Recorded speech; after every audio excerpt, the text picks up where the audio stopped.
What's up, guys?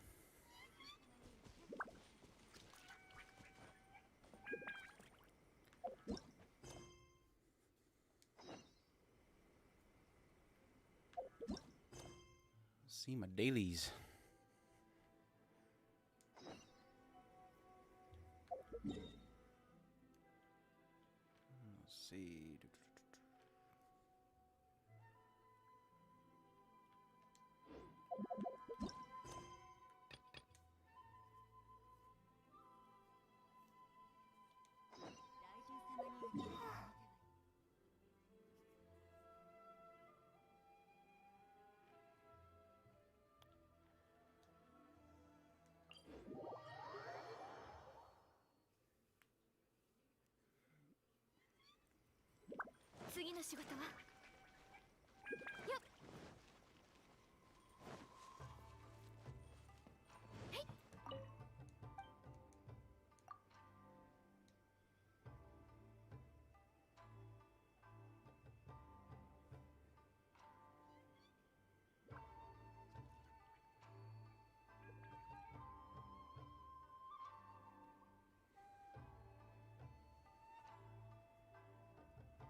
What's up, Aaron?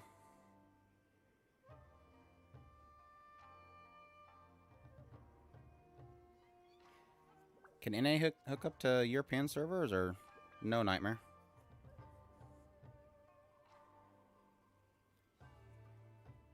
I don't think I can. Doing good. How are you, Aaron? Can you guys hear me okay?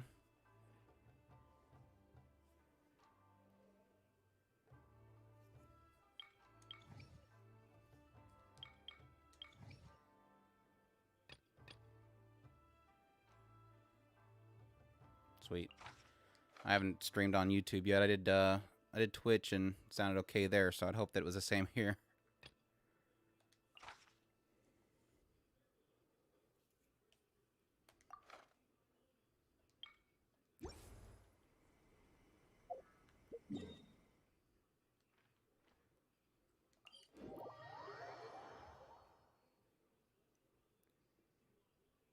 I'll be the first person in history to stream with a controller on Genshin Impact. I know it's a no-no.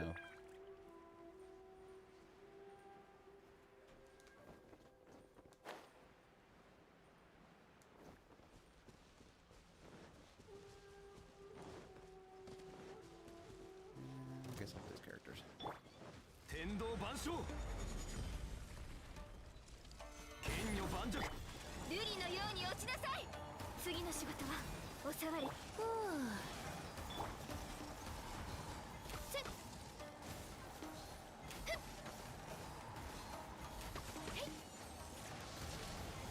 Yeah, I was about to ask you if you played. When'd you quit?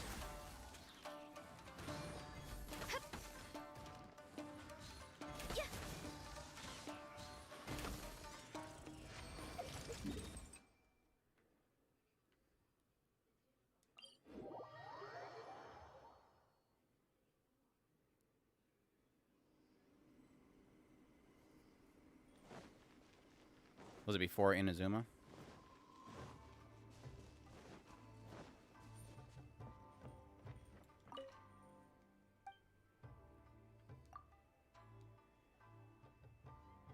Oh, see, you didn't even get past like 4 months of it. Can I ask why you quit?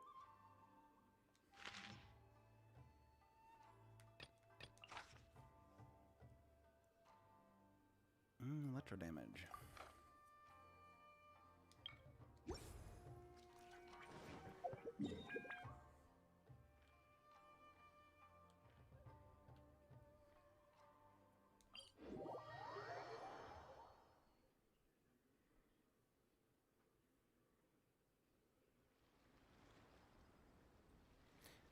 Just another game then.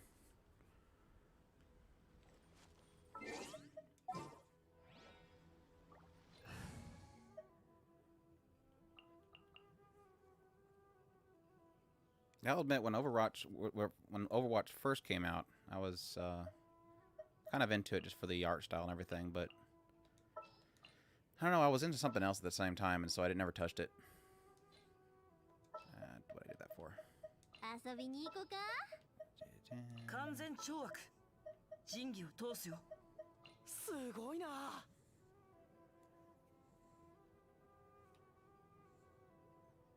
Oh, it gets repetitive real quick. So I don't blame you there at all.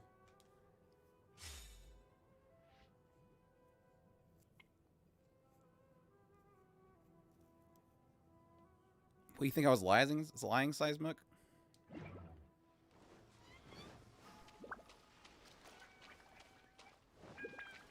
And I wasn't sure if I could do live streaming for a while there just because I live in an area where they have bandwidth limits.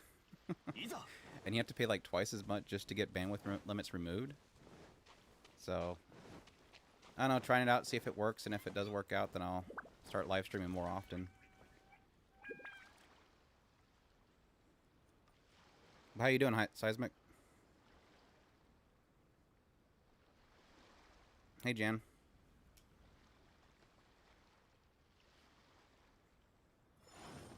Yeah, it was really hilarious. Sometime last year, I was actually talking to them about getting those removed, the bandwidth limits. And at the time, they were like, it's actually federal law that we have to limit your bandwidth. And I'm like, says who? So the entire rest of the country says no, that's not true, but no, you say it's true? Okay, sure.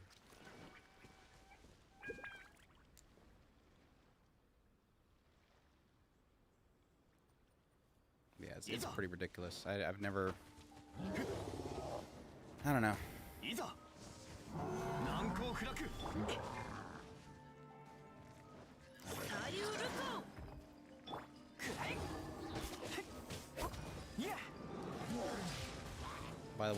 By the way, I can't talk while I'm fighting, apparently. Backseating is totally welcome here. If you want to criticize my crappy fighting, you're more than welcome to.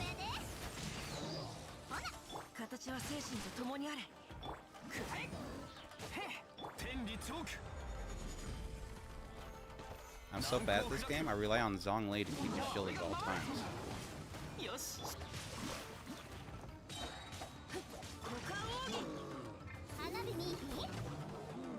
thought he was gonna charge me.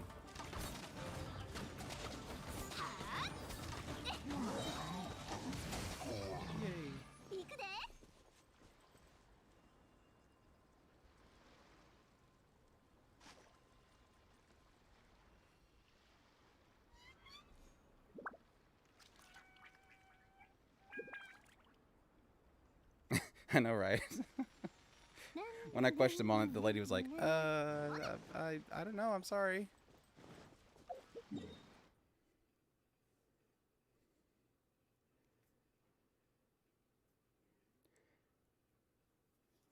Man, that's Fate Grand Order. I just, it's so funny how if you asked me like 2 years ago if I would ever quit Fate, I'd probably say no. Just because of how much money I put in that game.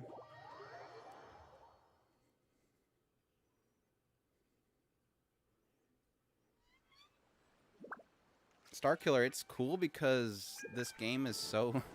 it limits you so much, you can't even invest much time into it. I mean, like, daily, it's like... you can get through all what you need to do in, like, 10 or 20 minutes, if that helps at all.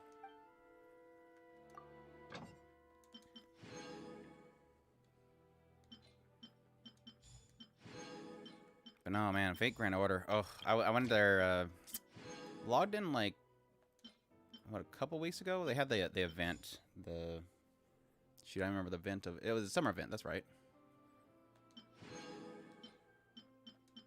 I want to get my free character, and then I pretty much just logged out again. And that gacha system was so nice to me. Like, it knew that I'd been gone for a long time, so I roll, and I'm, like, getting every single character. So if you ever want to get a really good character on Fate Grand Order, just stop playing for a while. When you come back, bam, your rates are high.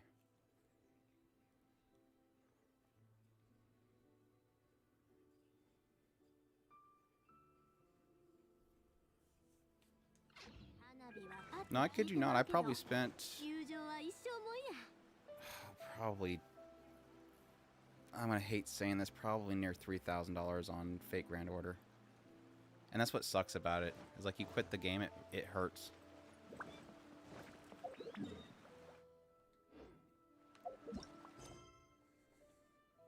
But hey, I had a really good job at the time and plenty of disposable income.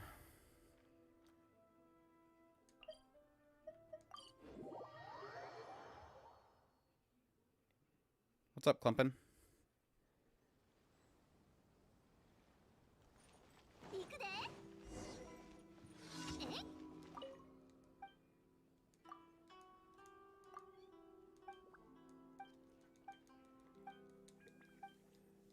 I think the only thing I don't like about Inazuma so far is their commissions. They just talk so much. It's like a book every time you do one of these daily quests.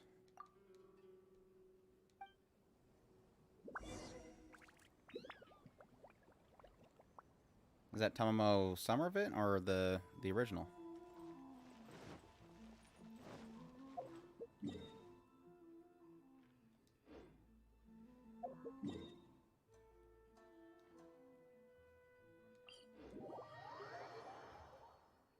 Dude, Tomomo was so good when she first came out for arts teams. Because I think my first 5-star was Vlad. And he's an arts user, so Vlad, him, and Vlad, her, and somebody else was like the dream team.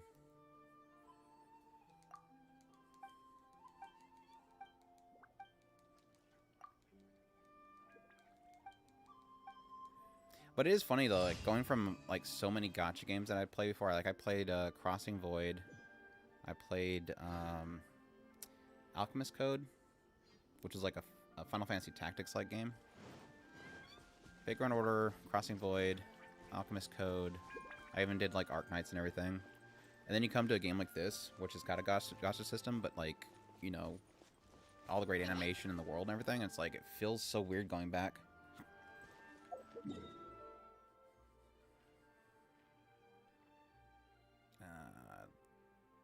Lost track of what I was doing. Okay.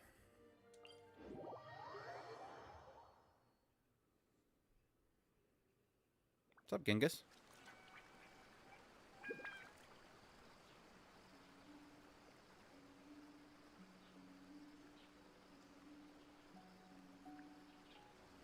Yeah, it's hard to call this a mobile game because it literally sets your device on fire and sucks up your battery.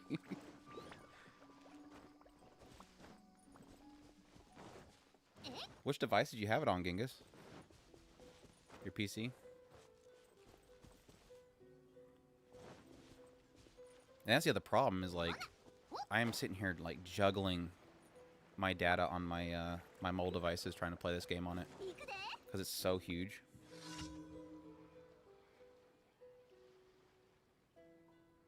What's up, Jay-Z? I did... Oh, okay, I'm doing commission. I'm like, I didn't look at what this thing was immune to. Oh, crap.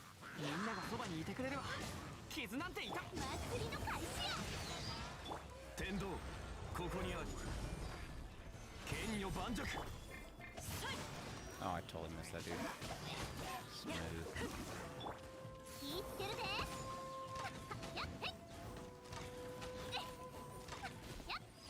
Oh, I was dead.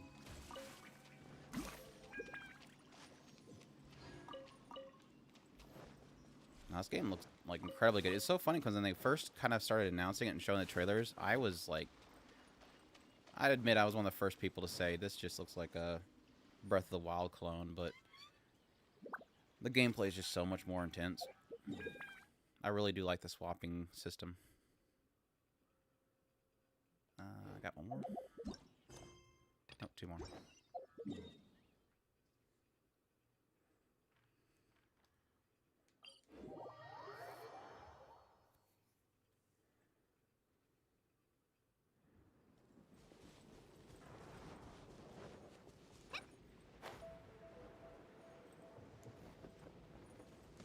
Oh, I did not know that cliff was there. Nobody's seen that.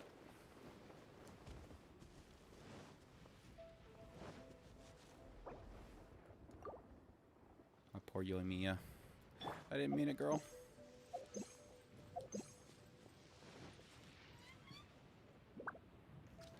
Yeah, by the way, Yoimi right here, she is voiced by the same Seiyu that did Rin Tosaka from Fate Grand Order, or Fate Elemented Blade Works. Well, Grand Order too, but Lover to Death.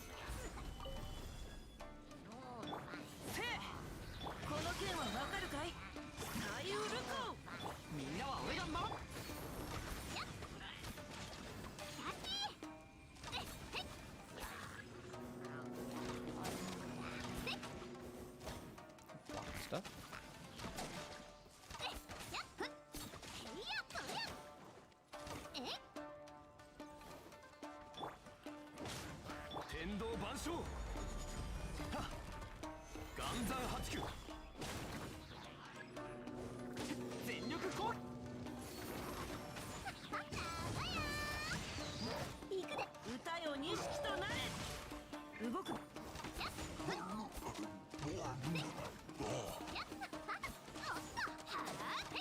Got the higher ground, but he didn't. Alright.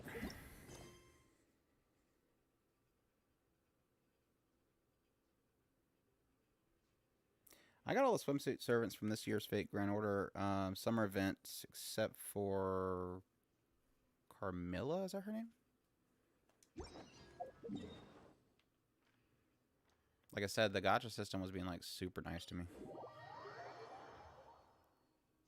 I wasn't even after Bunny Arteria, but I ended up getting her.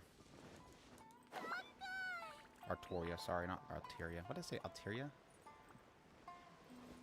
I think I mixed up Altria and Arteria. I don't know.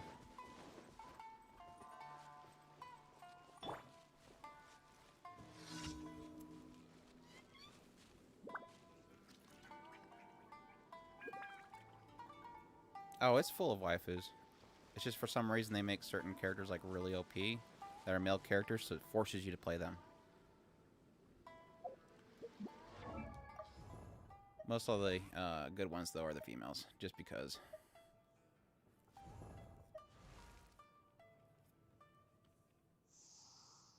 I don't know. It says there's probably a 1 to 2 ratio for male to female. I'm missing like 2 of the males, so.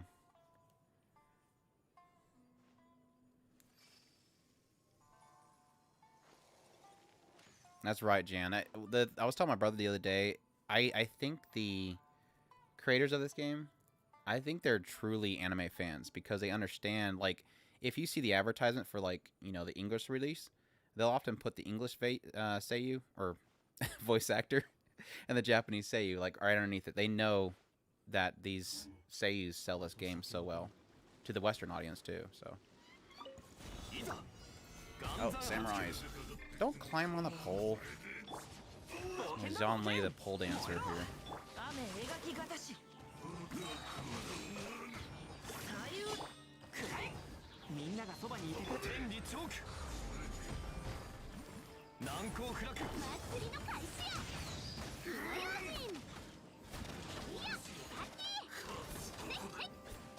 But I think that MiHoYo has a very weird sense of what samurais do, because the samurais in this area, all they do is do like the whole super dash forward slice thing. So I guess they just figured that that's all samurais do.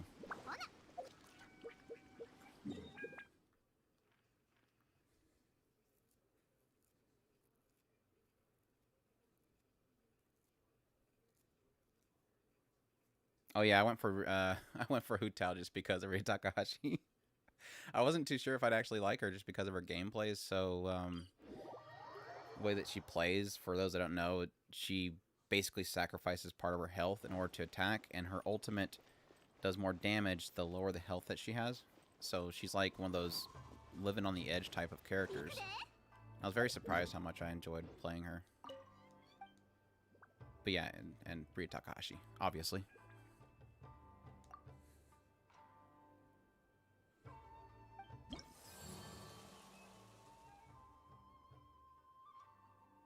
Yeah, the summer Carmilla actually looked really good. That's why I kind of actually rolled after her. I was like, hey, she actually looks good right here. I've never cared for Carmilla.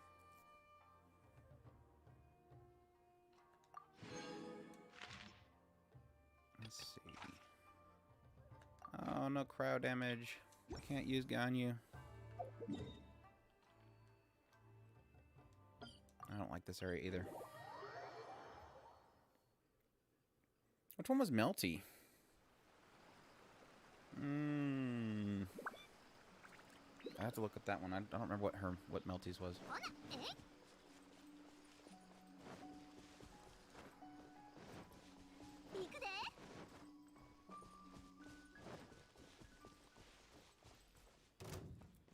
Ah, crap. I can't look at chat and away at the same time.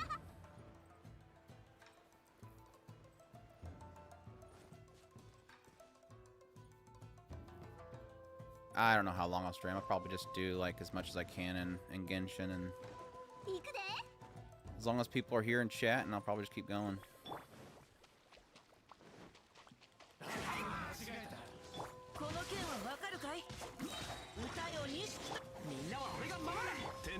Kind of trying to get a feel if I like streaming on YouTube or if I like streaming on Twitch more. Obviously, most of our, at least video viewers are here, so it makes it a lot easier.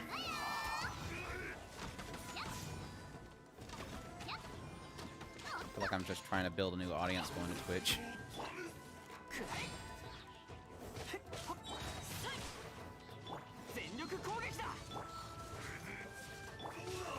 Oh, that was the wrong button.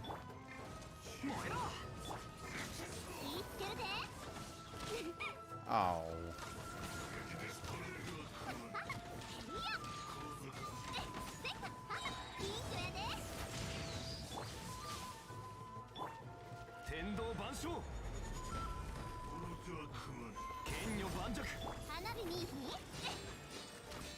Oh, stop blocking.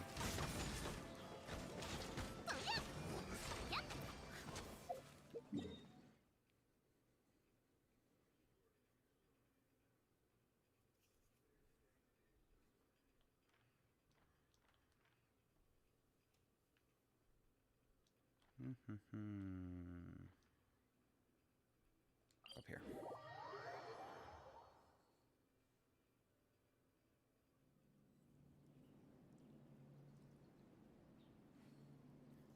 Oh, this game looks like incredible. But yeah, if you don't know what you're looking at, you're probably wondering what the hell's going on.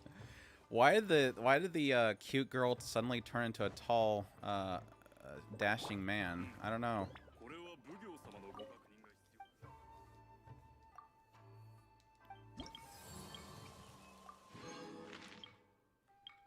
That's all those. All right, cool.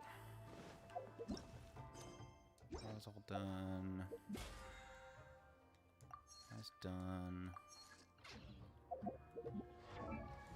What am I spending my resin on? Right now, I'm trying to raise up the Raiden Shogun.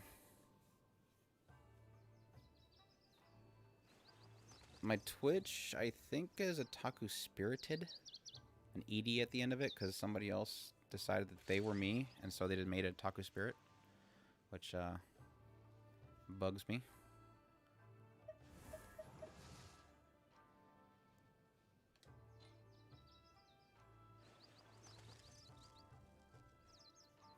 Yeah, I streamed up there probably last Friday or something. We got like one viewer, and they said nothing, so that was exciting. And I had my brother on this game. We were doing co-op, so that was kind of fun. I need to do that more often. He's obsessed with this character right here.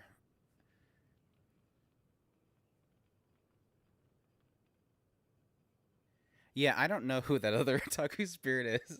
The one that has like the, I don't know, looks like a BL avatar or something like that.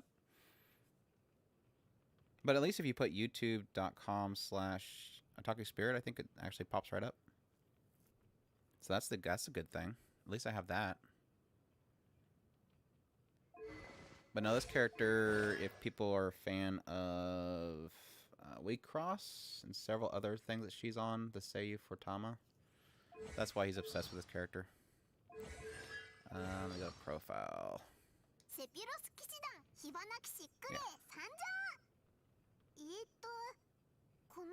And of course, that's my brother's favorite Seiyu. That needs to be adorable.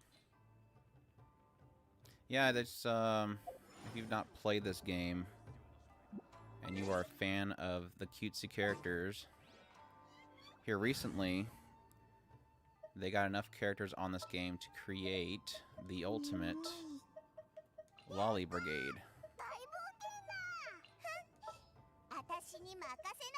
So there. Full Lolly team.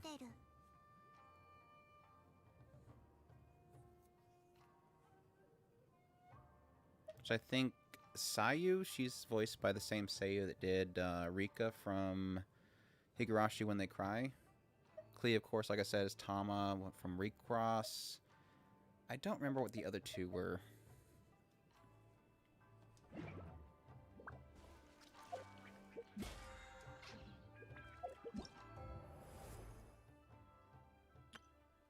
I don't know if I want to do this while I'm on stream. I might look bad. Let me go get some condensed. Over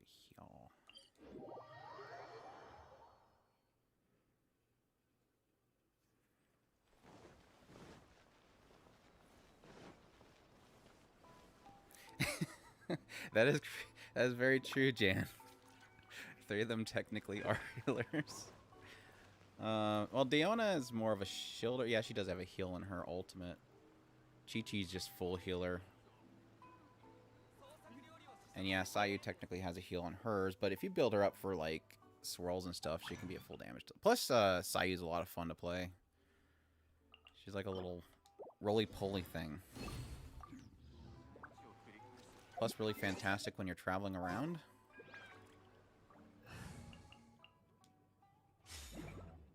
Oh, that is cool. I just fell to the floor. How did that happen? That's a first. But yeah, roly-poly. She's a lot of fun. But yeah, they pretty much, what? Zombie? This character's a zombie. This character's a cat girl. This one, she's just a pyromaniac, elf thingamajiggy. And then Tanuki. So they're all technically animal people. If you want to call a zombie an animal person.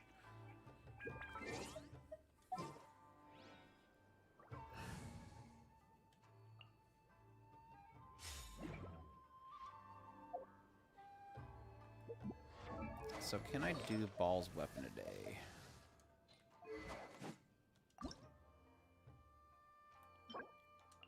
I can. I guess that's what I'm doing today.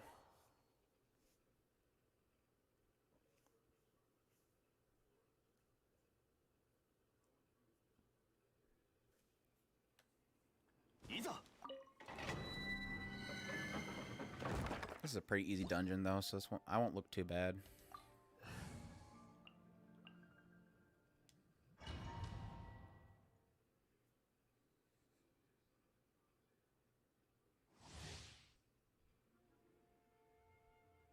Yeah, Jay-Z, I had it commissioned.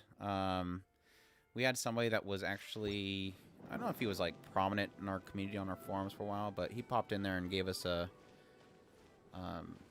an original character made quite a while back. And I was looking for somebody to commission for it. I'm sorry, I don't remember the name. I know I posted them on Twitter at some point. I can probably retweet it at some point, but yeah, I basically went to them and said, hey, I've been trying to find somebody to do this. Would you be willing? Do you do chibi art? He's like, I can do it. So I'm like, okay, cool. So it's kind of a cool thing to have somebody that actually listens to us do it rather than just paying a random person. But yeah, I figured if I went, you know, full time on this and monetize a lot of our stuff, I'm gonna have to stop using a cute girl from K-On!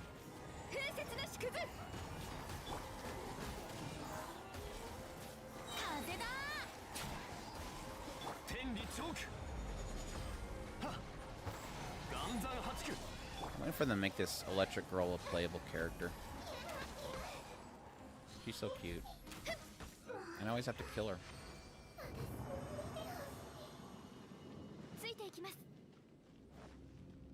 Azunya, yeah, exactly.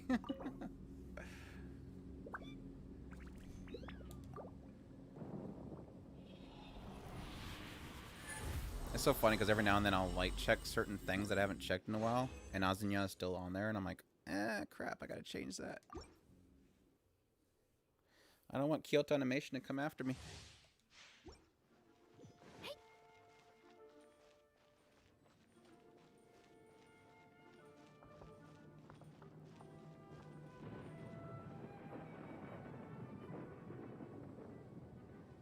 Oh yeah, dude.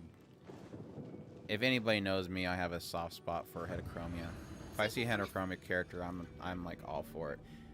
Speaking of Kyoto Animation, their lead director, one that did K-On!, she's going over to do a original series with Science Saru, and that character has Heterochromia, and it's voiced by Aoyuki. So, Biwa from that show, the Hike story. I'm already looking forward to it because of Heterochromia.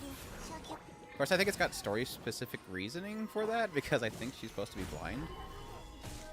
I guess it's, signifying that with Heterochromia.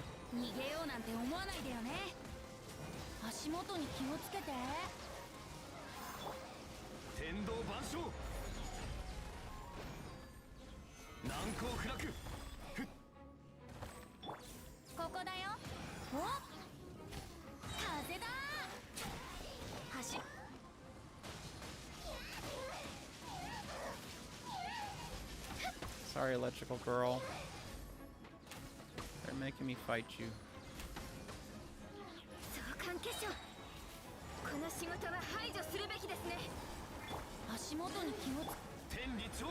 Oh wow, that was not the direction that was supposed to go.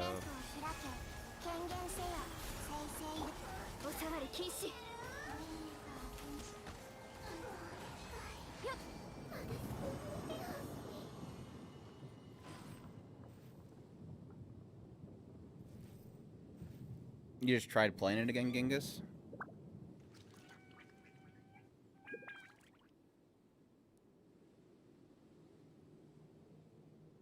What's up, Hector? I'm doing good, how are you?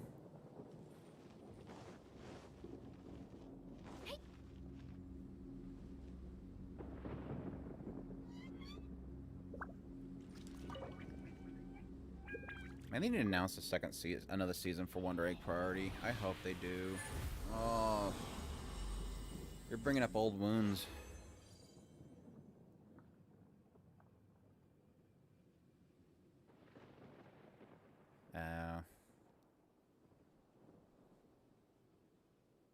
That sucks. I know this game is extremely finicky because they have like a whole like heavy anti-piracy system put into it. Like every time I open this game, I have to do like a whole user account control request because, like I said, literally it's very controlling of what you do in this game because they don't want you exploiting or anything like that.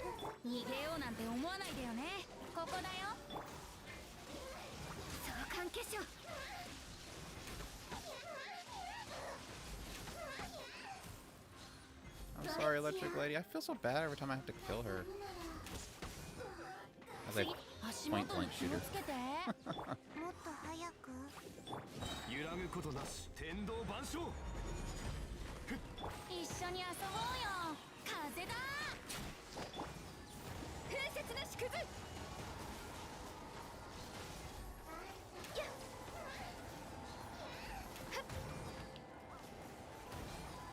Oh yeah, it's pretty. It's actually really solid on. At least I have like a first gen iPad Pro, and it runs really well on it, even though that's technically an old iPad now. And you can Bluetooth the controller to it, so you don't have to actually use the on-screen. It actually works out really well. I had like this period of time where I couldn't play anything because I was moving like twice, and that's all I did is play it on my iPad.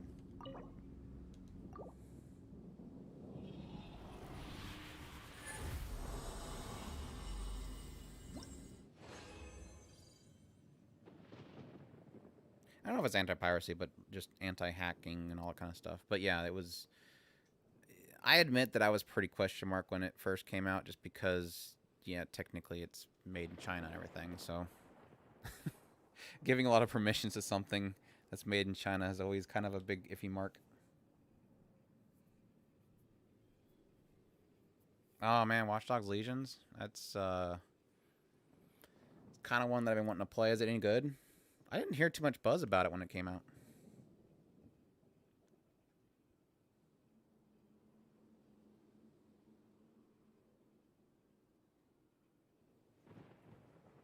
Let's see if that's all I need.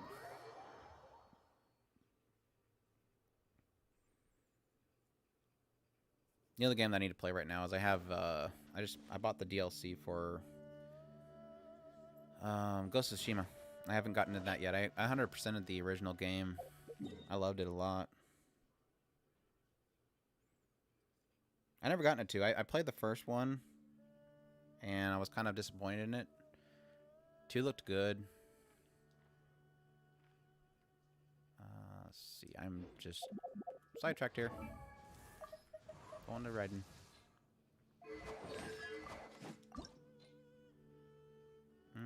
Gotta make some of these. 11.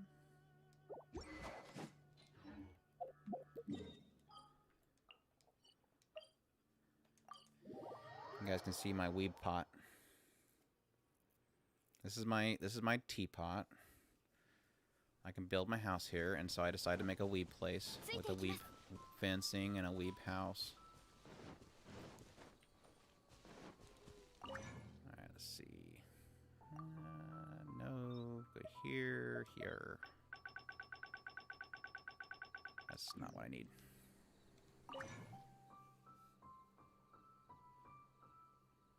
Oh yeah, Mihalyo.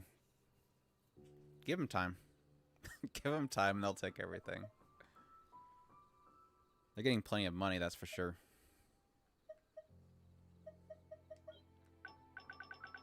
I need this. Did I say 11? It was 11. And sucrose.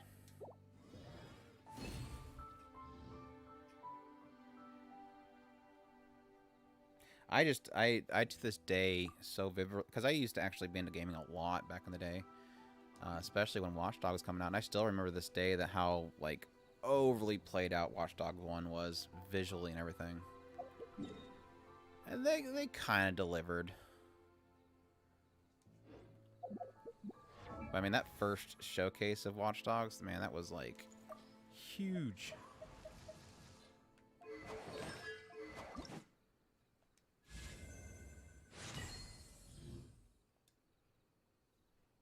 Alright, let's see if I have enough money to max this out.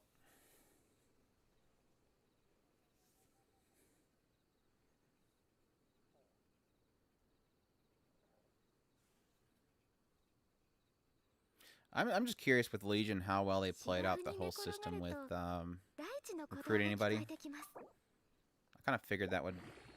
It's one of those kind of things that they can overpromise but never really deliver. Like everybody just... Yeah, you can recruit anybody, but they all feel the same.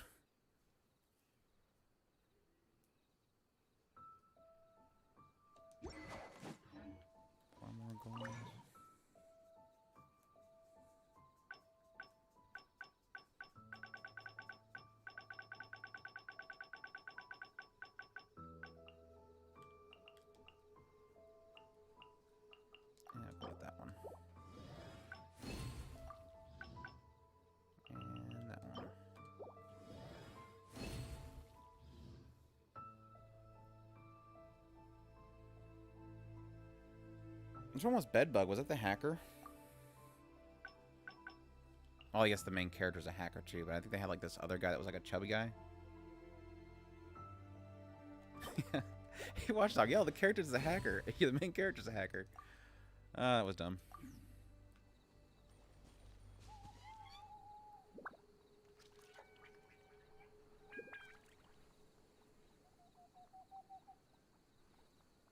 I got a huge kick out of it. I don't know, was it Angry Gamer or Angry somebody was streaming where they did like a full-on old ladies. Like every single character in their party was an old lady. Which I think the moment they showed the trailer and they had an old lady doing something, I think everybody thought the same thing. I'm gonna make a full old lady team. Like this lady with crutchers walking around and zapping people with tasers. Alright, let's see if I can get all done. Do I have enough? No, one short. Of course I'm one short. Yeah, Angry Joe. I'm sorry. Yeah, Angry Joe. That was too good. I watched their stream a couple times. They did that. It was hilarious. Because I knew they would do it because they always have, like, they have, like, one of their notifications is, like, the Golden Girls or something like that. So I know they have a lot of fun out of that stuff.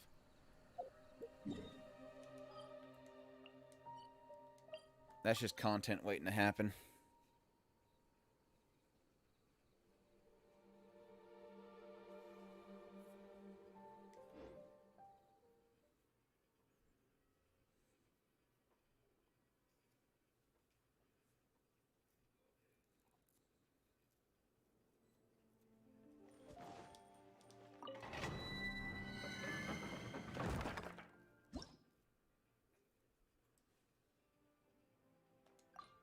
Hopefully I can do this one more.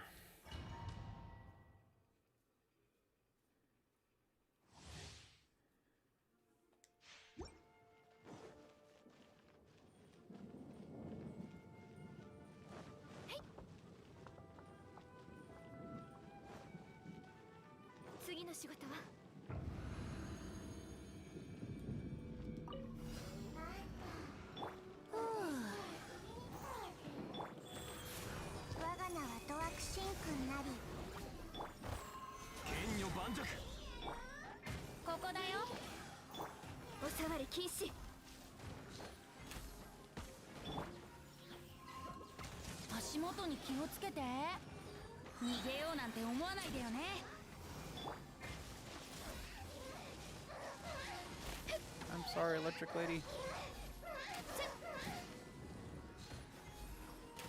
Oh, you actually survived that. That's crazy. I keep going to use my ultimate, but they zap my energy before I could use it.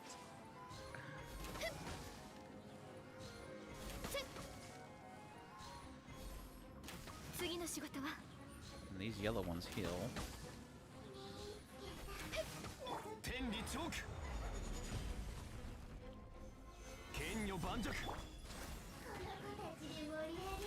Get him, Coco Goat.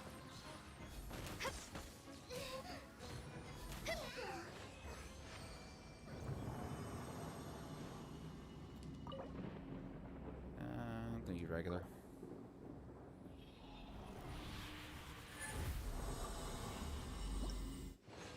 Now, what's funny is my favorite open world game that I don't think really many people would put on their list is Sleeping Dogs. I loved Sleeping Dogs so much. That was such a good game. And the music was epic. Oh, some of the music, anyways.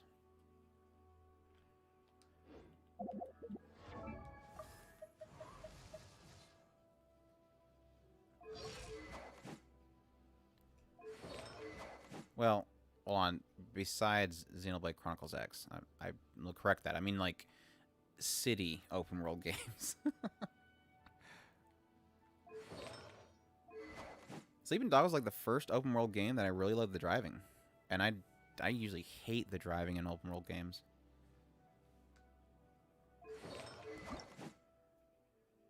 One more golden. Do I have enough? Enough.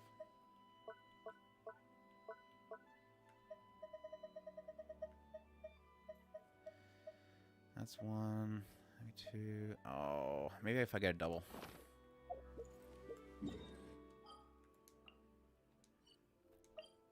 Everybody cross your fingers.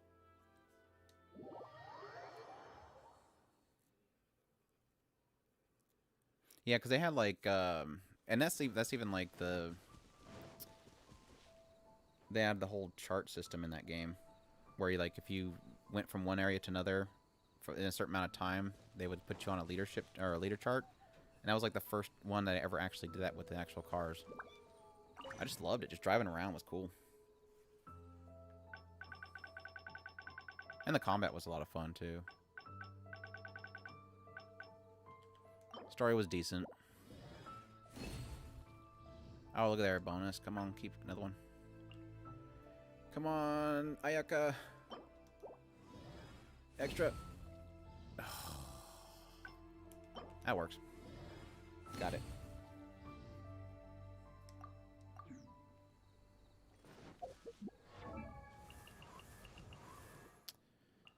Doing that. Spreadsheet here. Weapon. Hints.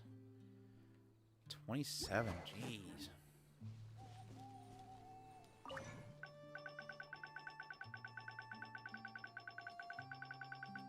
see. Here. No.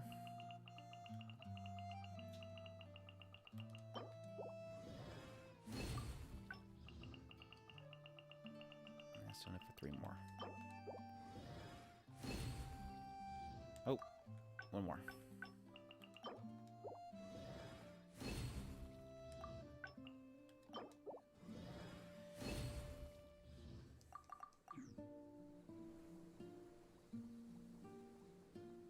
It's Spider-Man is one I want to get into really bad. Of course, I just kind of want. I want to wait until I get the. Eventually, get a PS5. I don't want to play Spider-Man on that one.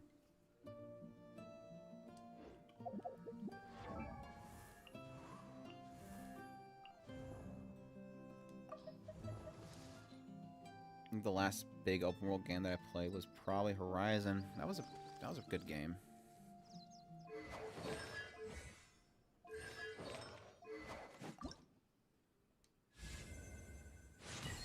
Bam!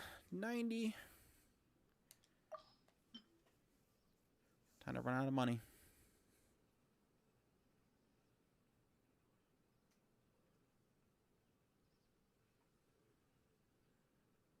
Like I said earlier, don't even focus on, like, you know, playing this game 24/7. Just, like, jump in, do some daily stuff, and then hop off. It's not really too much of an investment.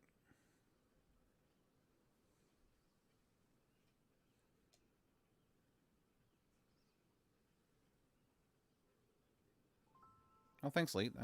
I appreciate that. That's exactly why I do what I do. Yep. See, I can't even do it. I can't max it out. The Mora limits.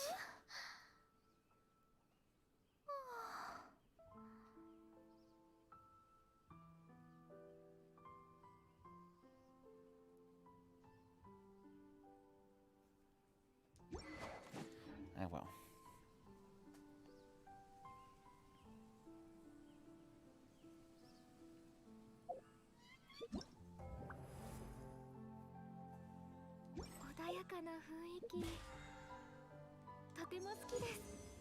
Come on, give me money. Oh.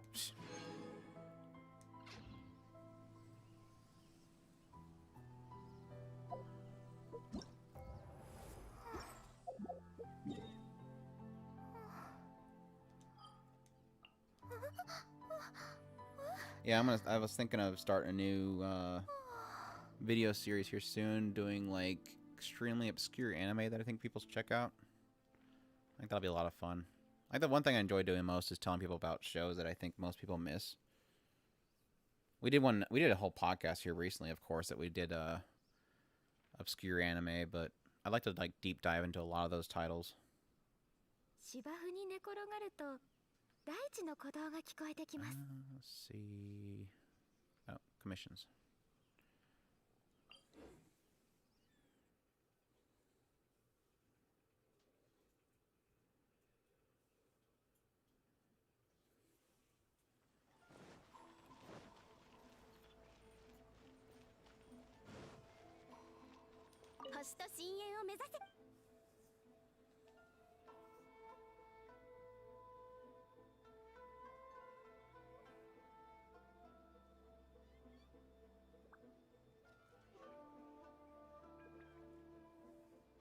Well, it's not really a question if we'll get great content or not. It's really kind of just the vehicle in which we receive that content's the big question mark going on right now. I mean, We'll be talking about a little bit tomorrow on our podcast, but apparently there is a kind of a grouping of several anime studios in Japan that is currently creating a streaming service, and they said they are going to be going international with it, so it's going to be a huge question mark how that's going to affect things going forward. It includes like Toei Animation and stuff like that.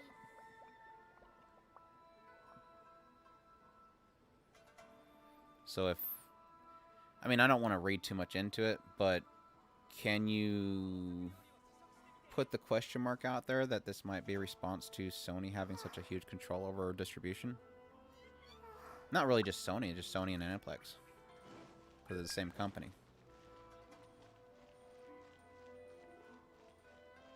I don't know. I don't think it's a response to it, just because of how quickly they would have to put together that service, but they could have been talking about it for a while. Of course, I think most people knew that buyout was happening for several years. It's not as if that was something that was, you know, obviously announced in November last year and done last month. Hey, Link, how's it going?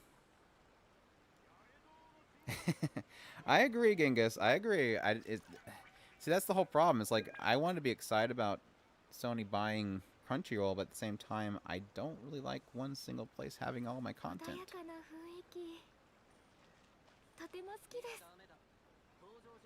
But hey, I'll be fine if it was just High Dive and Funimation. High Dive gets all the stuff that Funimation won't allow.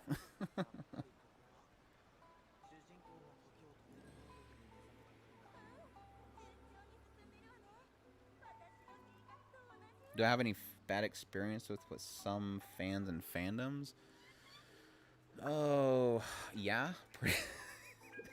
Every single fandom I've felt the wrath of, pretty much. I mean, it's pretty much whenever I talk about anything that has a fandom, I'm going to get somebody. Like, my recent is the Evangelion fandom, because I was negative on certain things about the recent movie, and I got the wrath of the fandom. They thought that movie was perfect, and that Hideaki Anno can never fail. I think the worst was probably, I don't know that I call them bad, but the Type Moonies are very difficult to deal with. I'll just say they're difficult to deal with. Like, I never see people as being mean. I usually see them as being, I give everybody the benefit of the doubt. So when somebody comes at me like pretty heated, I just assume that maybe I'm misunderstanding them. But yeah, Type Moonies are interesting people. And no matter how much you're into the fandom of Type Moon, you're never good enough.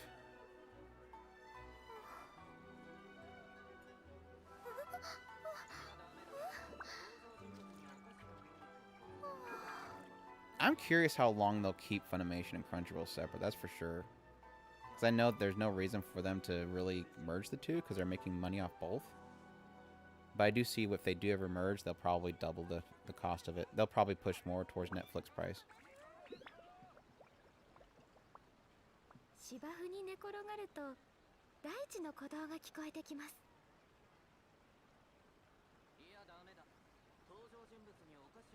I kind of like that, Seismic. I do like the idea of them keeping them separate, a dub and sub group.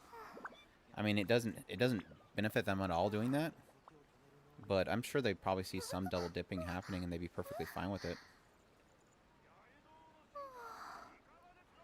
Oh no, Type Moon fandom is not Fate Go. I mean, it's kind of like one of those things where the Type Moon fandom likes Fate Go, but the Fate Go group is not anything close to Type Moon. Like I said, you'll know a Type Moon person just because they know things in and out, and if you don't know the source materials, you shouldn't speak on it. That's what I mean, really, is the ones that think that if you don't check the source material, you don't deserve to speak on it.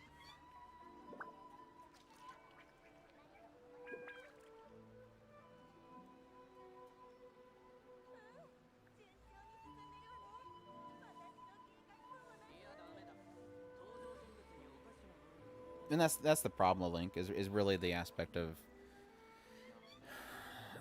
I don't want to be doom and gloom, but you have to think when somebody has a lot of control, it can affect things. And I guess it's just my feeling of not wanting that to happen. Is I love anime, and so you obviously are afraid of the worst of it.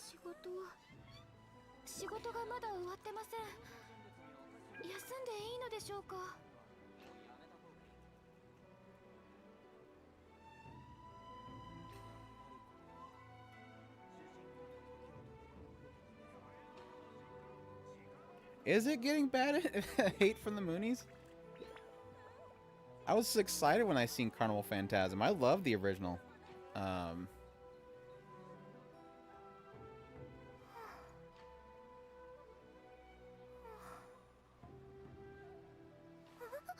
Did anybody pick up Carnival Phantasm?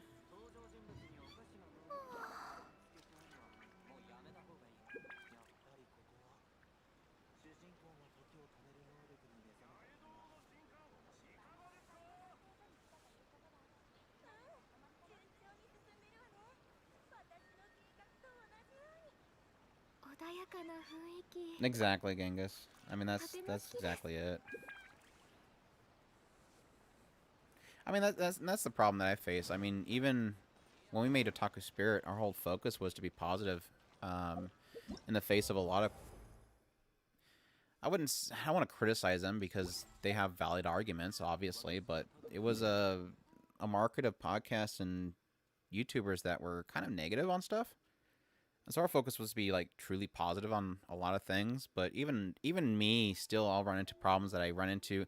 Like your recent example, the recent episode of Fina Pirate Princess. I criticized something about it, and I'm like, posting the video, I'm like, I wonder if people could get angry at me. My my Higurashi impressions for episode 11 got like tons of downvotes just because I was pointing out the fact that literally 3/4 of the episode was footage from previous episodes. And I still got hate for it.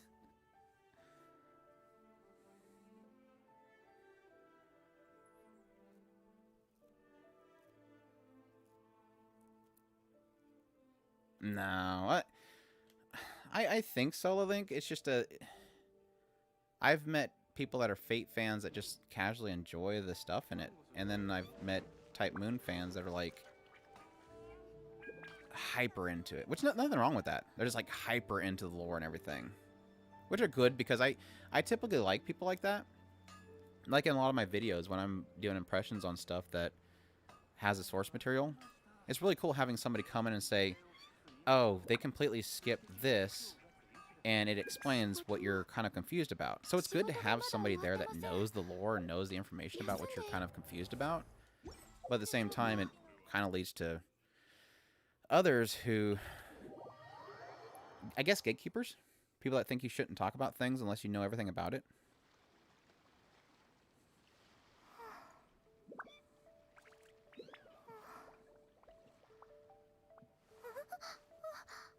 I can see that would be a reason why. I mean, but it's funny because that makes sense to me that they wouldn't add anything Tsukihime in it. Because when was the last time we got anything Tsukihime? I mean, they're doing a remake of the visual novel, but why would you do? It begs the question. I mean, because a lot of the people with the old one, they had a lot of fun watching it, but they didn't know who those Tsukihime characters were or what the joke was.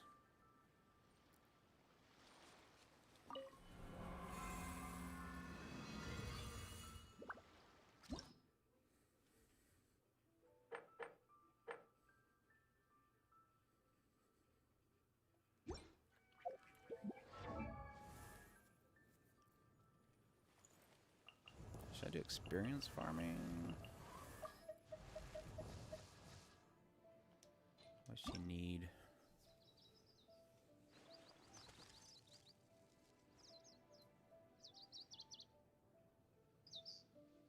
Oh, for sure.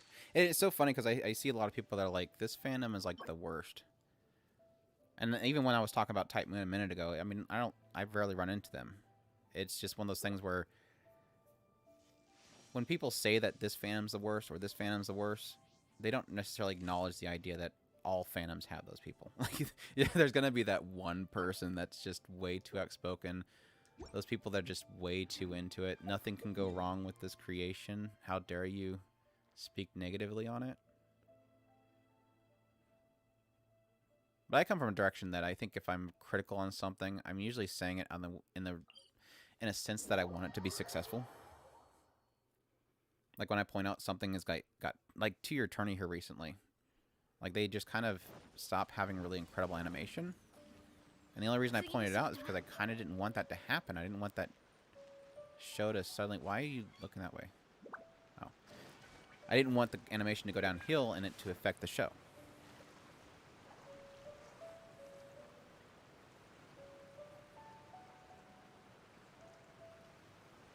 Which one's that, Seismic?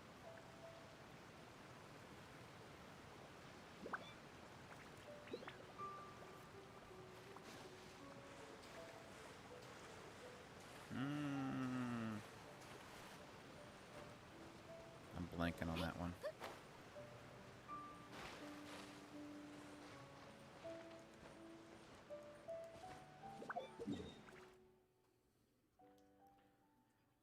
Where was it going? Over here.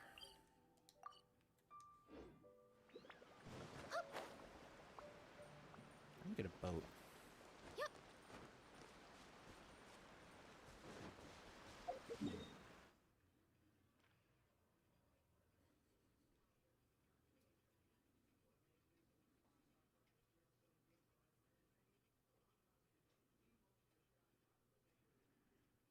Oh, I guess you're talking about stuff that's beyond where I'm at then. We just in my story we just got in the buggy. That's as far as I got. That's what I kind of dropped off is we got in the buggy. Oh, here's the boat down here. Dag nabbit.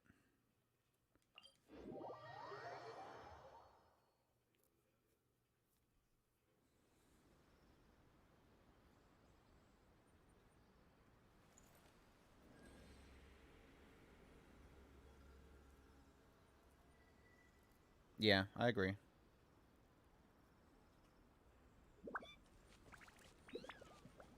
As like I said, I think I'm fine with people that are like super high knowledge and want to share it with everybody. I mean, that's just like the whole problem with the source material people. As much as we dislike them and telling us every 2 seconds we need to read the source material. And like I said, I do enjoy when they're respectable about what they reveal. I mean, I have to watch my comments very carefully, being afraid of spoilers. But I do appreciate the idea that some people like to just share information with you. Like I said, when something's skipped. But even then, I'm always afraid of listening to that stuff, just because I'm afraid that it's going to be something that's revealed later. But it's just the gatekeepers. The gatekeepers are really the only ones that I think you can honestly say that are kind of, you wish that they weren't there. Because like I said, telling me that I'm not allowed to speak on something because I'm not knowledgeable about the source material or something is like, I can't follow you with that one.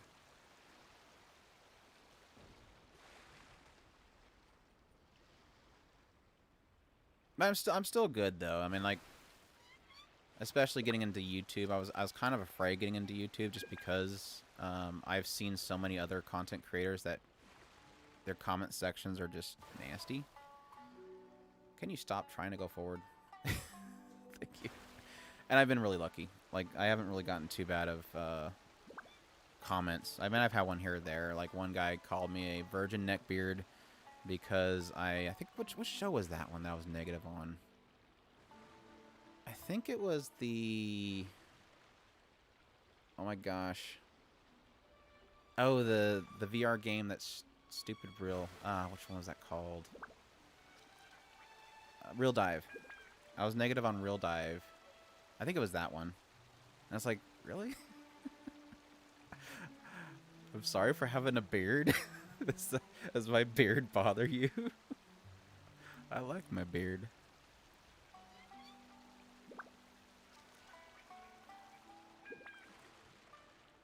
But I love constructive criticism, though. Like, I mean, like, especially early on when I first started doing videos, I had a couple people pop on and say, you know, you might do better if you have your camera over here, or, you know, I've had people tell me, you know, get your screenshots closer to what you're talking about. And it's like, well, it's just kind of a problem with spending too much time to make a video.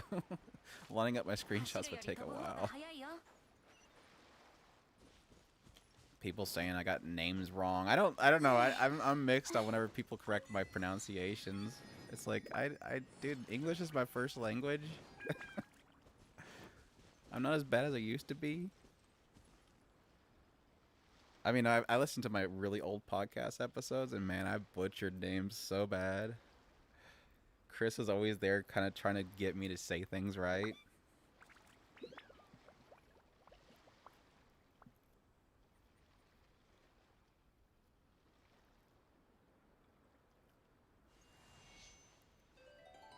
Well, Star Killer, let me tell you, I'm a true fan of anime in general.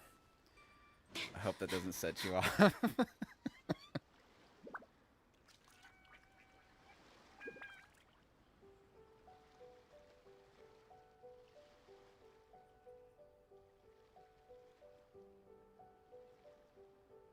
Oh, have they changed stuff in Dr. Stone? I know people are... I think Dr. Stone's like one of the few ones that I know I haven't really seen anybody complain about adaptation-wise. And I guess that's kind of a sign of that. Dr. Stone's good, though. Kind of miss it. Dr. Stone's like one of those shows that I totally shouldn't like, but I love it. It's like, I don't care about all this science crap, but it's fun.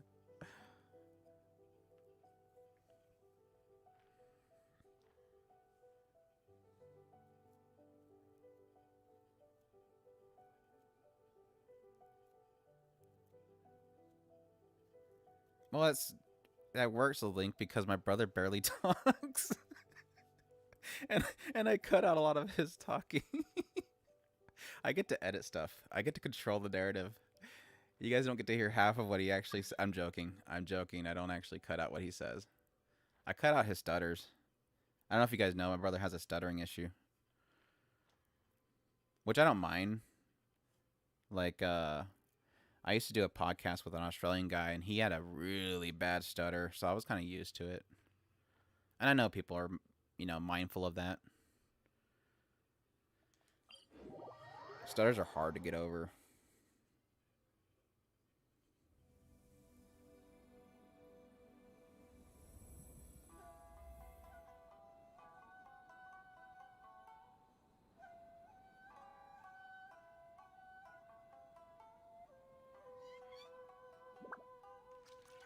Is anybody here manga readers for Attack on Titan? Does anybody agree to me that the anime is better than the manga? I mean, besides the CGI stuff here recently, let's just cut that part out.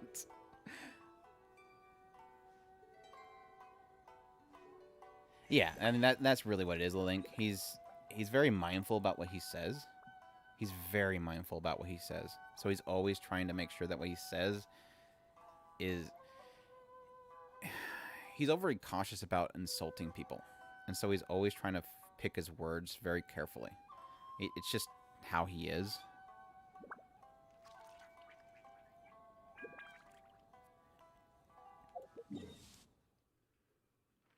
And I could probably leave most of it in there. I'm too... I don't know. I don't want to call myself a perfectionist, but I'm also the type that I care too much about what people think about what I put out.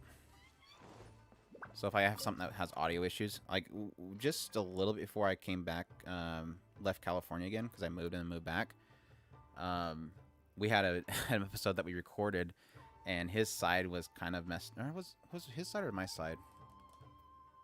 His side was messed up because he was over. His gain was way too high, and I couldn't fix it. And I was like, I don't want to put this out. I just trashed the whole thing, and we delayed the podcast for a week. That was why.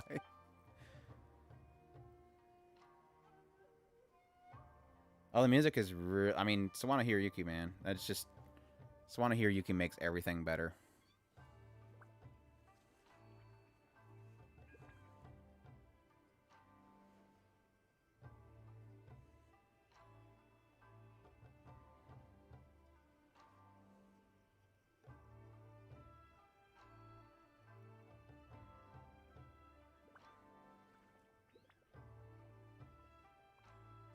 Oh no, I finished Attack on Titan manga. Um, okay. I'm not gonna spoil anything, by the way, so people don't worry. It's kind of one of those things where I finish Attack on Titan manga and I don't feel like it's done. Like I feel like that wasn't. I don't know. I don't know. I don't know. I wasn't happy. I don't know. I'm not gonna say it's a bad ending. I just didn't. I wasn't. I don't know if. I don't know that I was satisfied.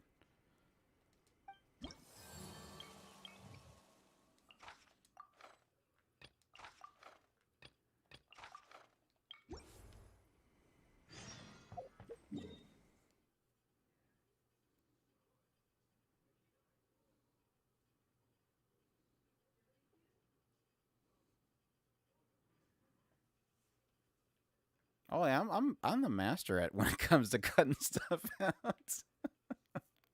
I've gotten that stuff to an art. If I can't put an Udasai in there, a Ryukajima Udasai in there, I'm gonna cut that stuff out so you never hear it.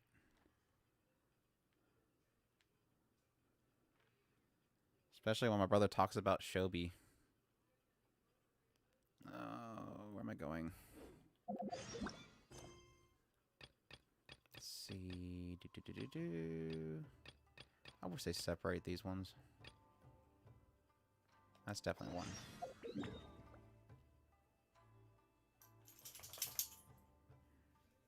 What's up, Yuki? Hey, puppy.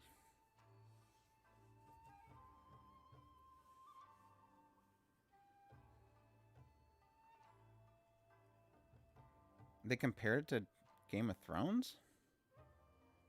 Oh, you mean like the ending? Compared the ending to Game of Thrones ending? Like how they possibly messed it up?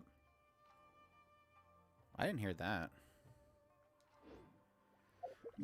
But it wouldn't surprise me. I mean, it wouldn't surprise me at all.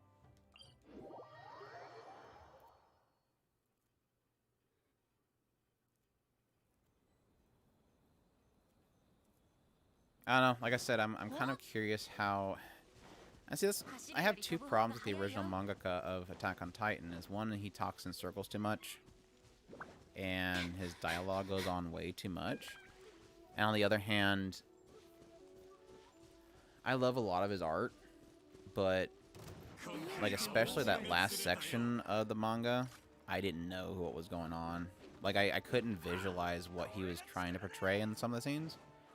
So like I said, I'm hoping, and granted, sadly it's probably going to be full CGI. I'm hoping that when the adaptation happens, it'll be a lot more clear what's happening. But that's just me. It could just be me that I didn't really get what he was portraying on the screen.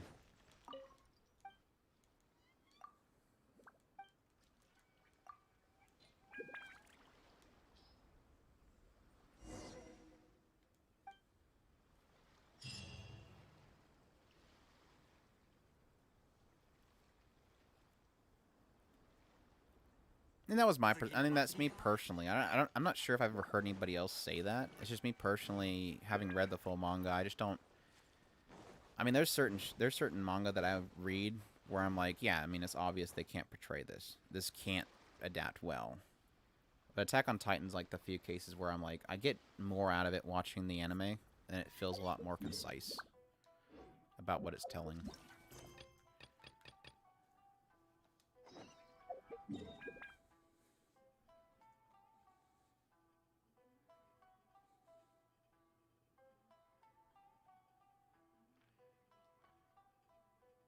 My dog's looking at me. I think she wants to go outside. Are you want to go outside? Is that what you're staring at me?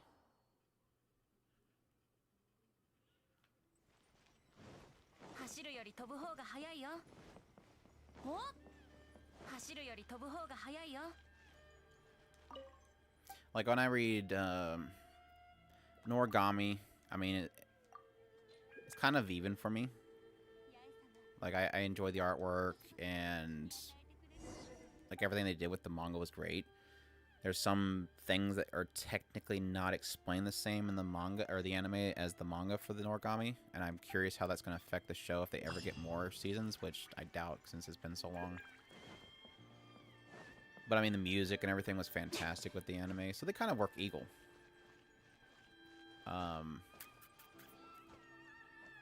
obviously there's problems with the... Oh my gosh, what's that manga called?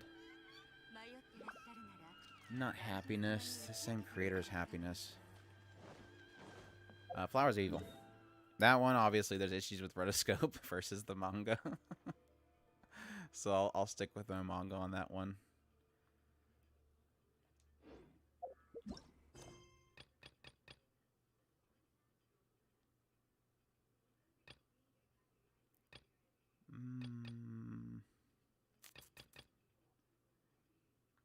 I guess it's that last one. No, I haven't. I'm sorry. I apologize. It is in my pile of shame. I do really badly want to watch Honey and Clover. It is... And it's so funny. That's one of those ones, kind of like Tiger and Bunny, Honey and Clover. It's just kind of like those shows that every time I have free time, I contemplate watching them. And I don't. It's like so much stuff to do.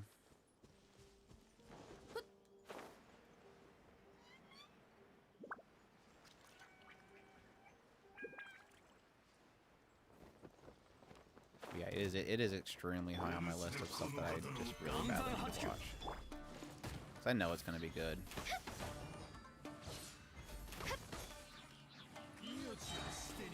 Oh, that was a total whiff. Terrible aim. Failure.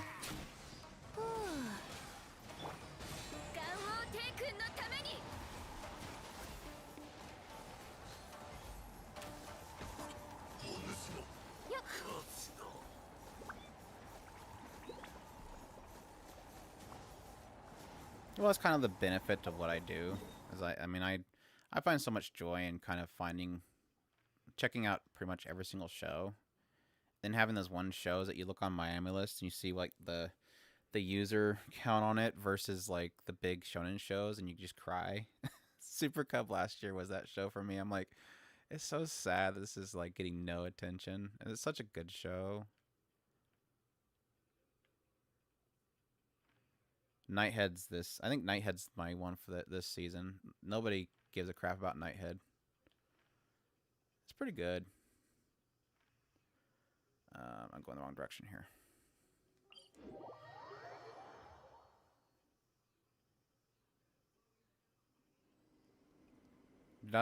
Dudadada is so good. Dudadada is also one of those shows where I have edited myself saying dudadada so many times because half the time my tongue will get stuck on the trunk of my mouth. So that's one that you guys never hear in my recordings.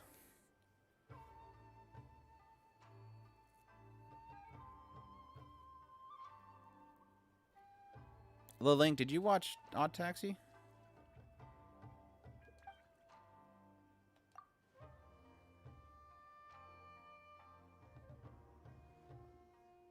Oh, it's on your list to watch. Never mind.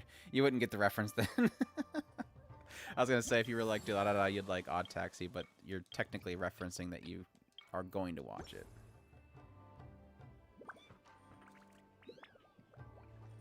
I mean, in a sense, they technically made a studio to complete da da da. That tells you how great it is.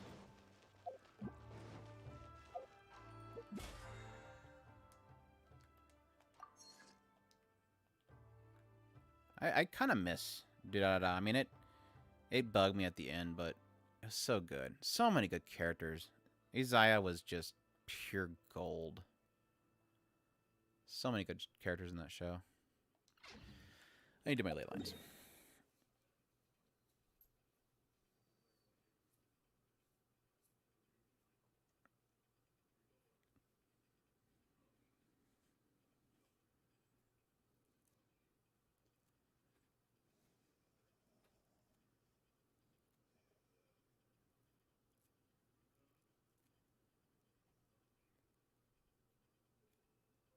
Yeah, Yeho, that's I mean that's the case for like Spice and Wolf. I mean that's a series that just boggles my mind to this day why it's not fully adapted.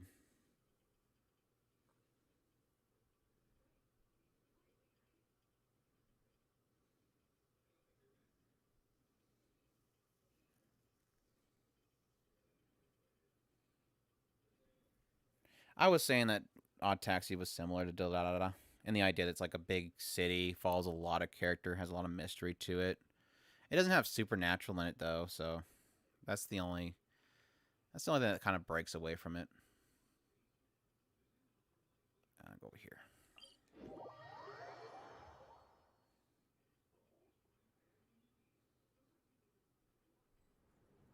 I don't even know what's in my plan to watch list. I usually keep my plan to watch list like really empty.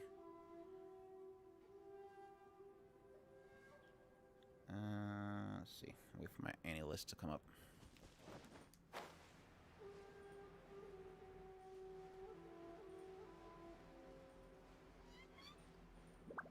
Oh. Something that came out near Durarara and was similar.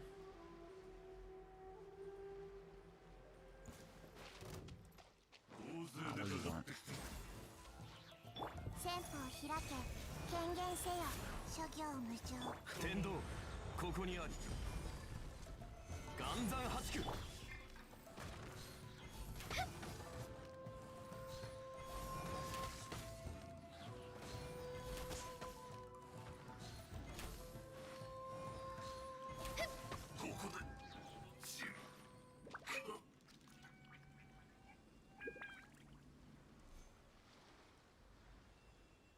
Oh yeah, Bacano. Okay, sorry. Yeah.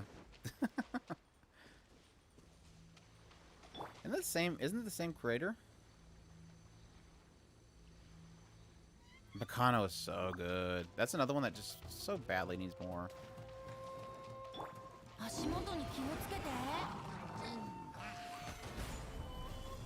Wasn't Bacano the same writer? Somebody confirmed. I'm not crazy.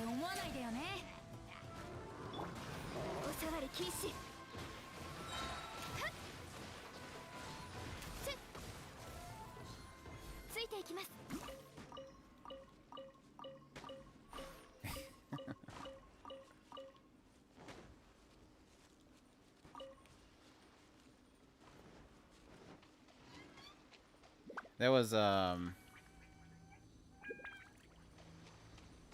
watched Bacano about the same time that I got like real deep into Mushishi, so the two of those were literally all I could think about for a long time. Yeah, okay. Same author. Thanks. I'm not crazy. It's been so long since I've been thinking about that series. Hiding over here. Because I think there was... Wasn't there was implications that the two of them were in the same technical universe? I think there's tie-ins with the two of them. Oh, there's more. Shoot.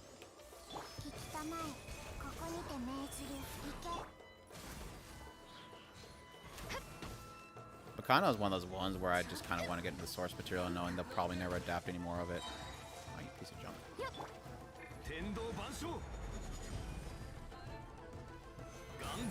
Yes, besides the fact they both have supernatural elements and they both have humans talking.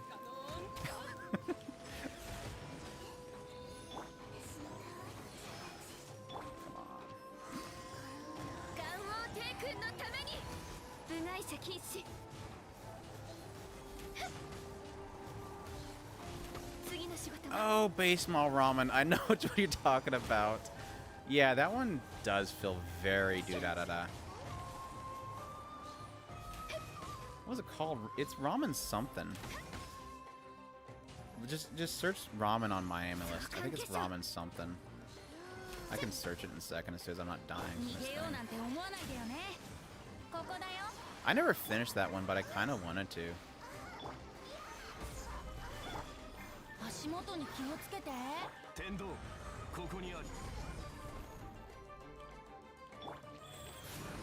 Get him, Ollie.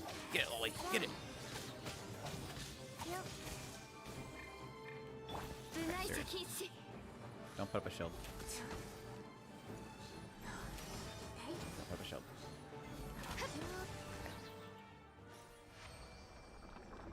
Yeah, Tokonsu ramen. Okay, yeah, that's right.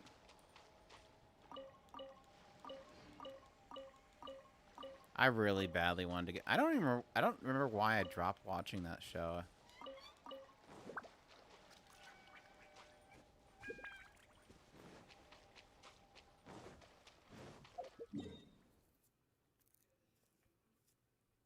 I dropped off, like, really early on. Like, I did the first impressions on it, and for some reason I never got back to it. Because that went, like, 2 cores, didn't it?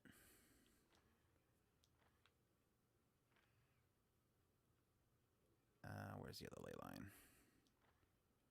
Not down there. There it is, right there.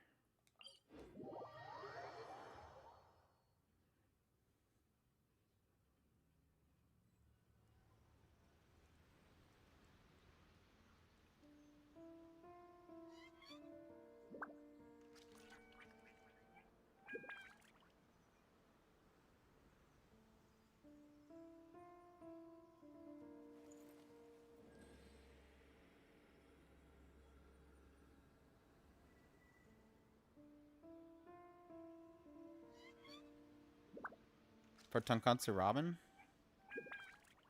Wouldn't surprise me.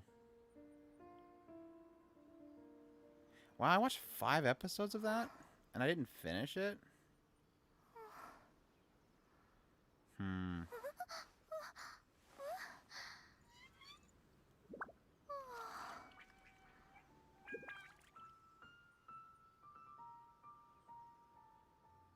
No, I haven't read any of the Chainsaw Man. I'm kind of just going to wait for Mappa to kill 50 animators to put one together for me. I'll let Mappa kill a bunch of animators to show me how it looks. The trailer looks insane. I'm curious if that one's gonna adapt well enough to appease the source material, because there's a lot of hype on that one.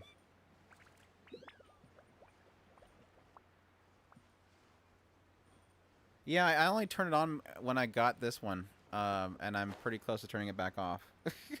I like it because it tells you when you drop out of combat. It's kind of nice, but he's probably annoying the hell out of you guys. No, that's the wrong button. What did I even hit? No, that's not what I want. Let me get that back on.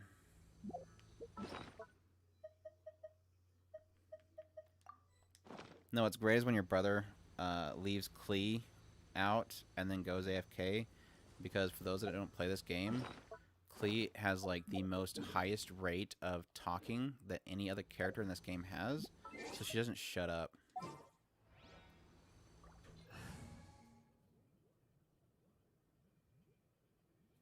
Chainsaw Man is possibly going to be disappointing.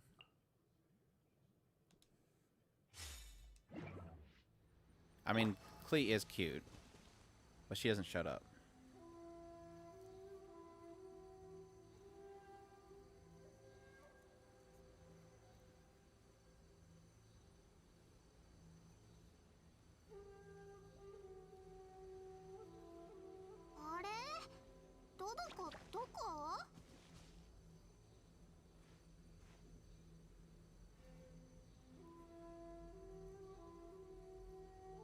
Hey, Cake.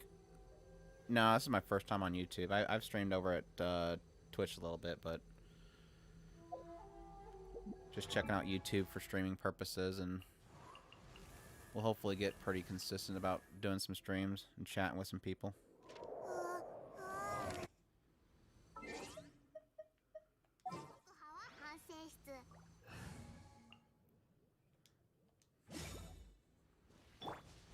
Benny's alright. If I could not have to use Benny, I would never use Benny. That's just like Shinsho. If I could not have to use him in his dorky little outfit, I would. I'm just waiting for the game to get costumes for the characters so they can just make him just look like a girl in general.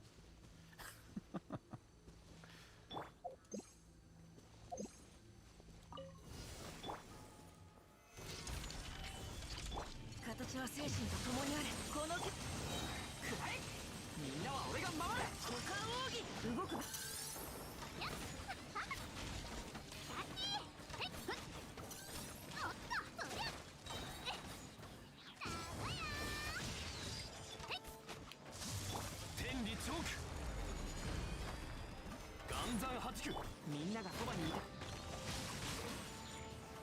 don't like these guys.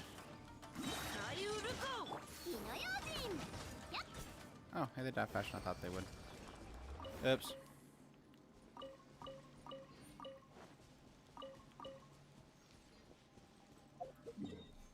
I'm just doing these for credit and for the ley line materials, so just so people know why I'm walking away from the ley line after completing it. I used to do this on a daily basis just for the materials. Here.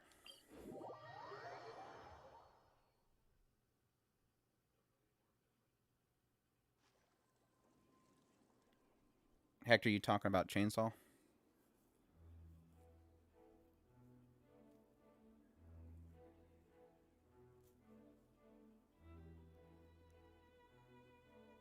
Which one's that, Star Killer?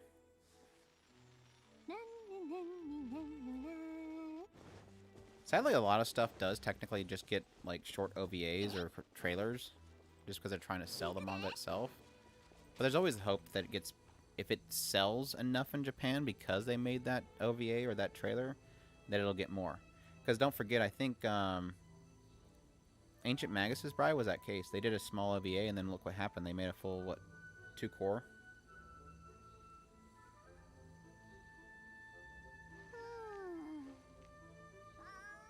I think I heard that one.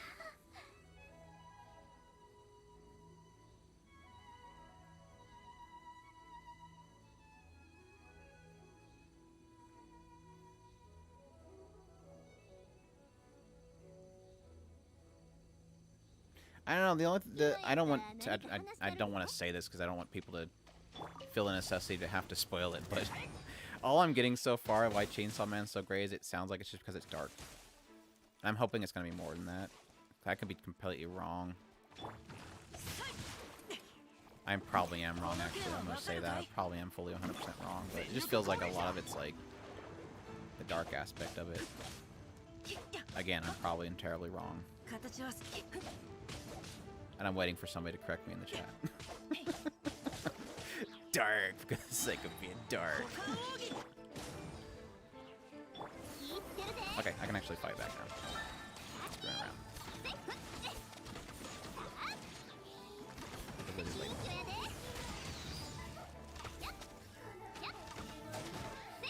Right, that's exactly what I'm getting. I'm getting the same vibes as Dora Hedoro. Oh man, it's so dark. Dora Hedoro was pretty good though. It kind of feels like really unfinished though because they didn't adapt squat of it, but I did enjoy it. I think it had really good bad guys in Dora Hedoro.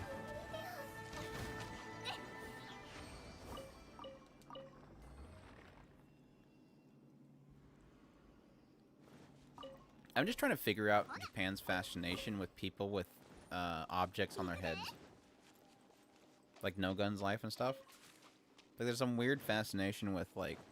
I'm just waiting for like a you know, like a fridge on a head or something.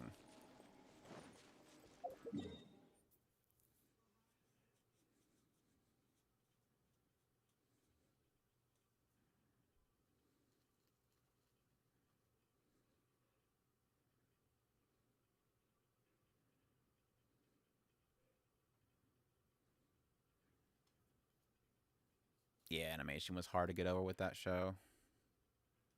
It just had solid characters. I mean, it's so funny because Dorohedoro, like, I don't feel did much with its story. I mean, it did stuff, but like nothing felt finished or satisfied really. But it just had such great characters. It's like I don't really care. It's a similar feeling that I had for the first season of Rage of Bahamut. It's like I don't think they really did anything with the story, but the characters are so good.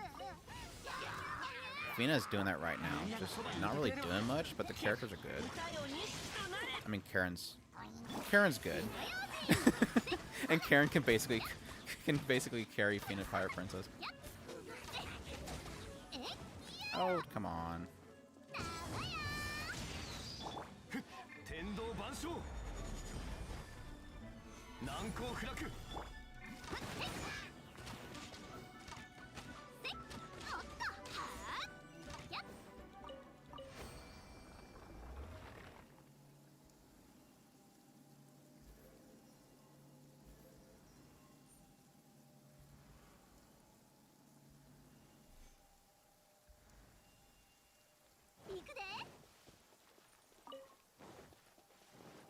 Yeah, there's a weird fascination with TVs on heads in America. I got that. And then there's Powder Toast Man. So I guess we're kind of weird too. We have Powder Toast Man, so I guess we can forgive them for having a chainsaw on a head. Or a magnum.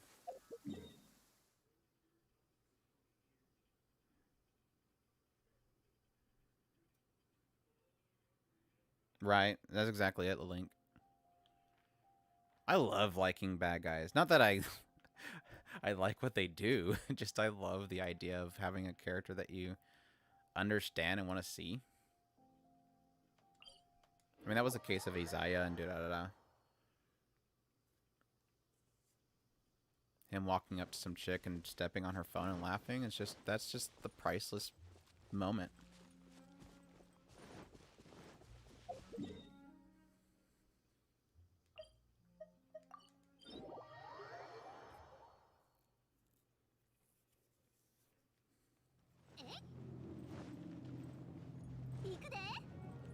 That's the only thing that I feel bad about buying an Isaiah figure, is that the pose that he's in is not him stepping on a cell phone.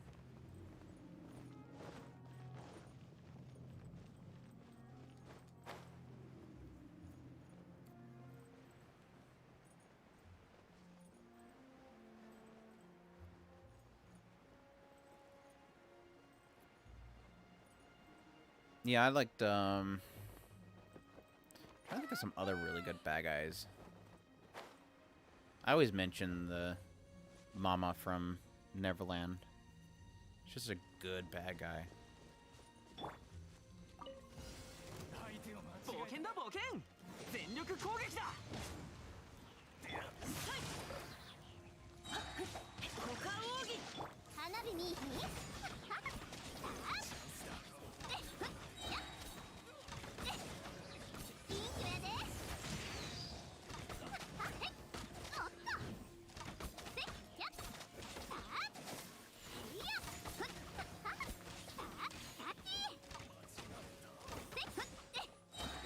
Oh yeah, My Hero Academia is definitely getting there. I mean, they're gonna. I think that show has more. I think this might be a bad take. I think there's more good characters on the bad guy side of My Hero Academia than the good guy side.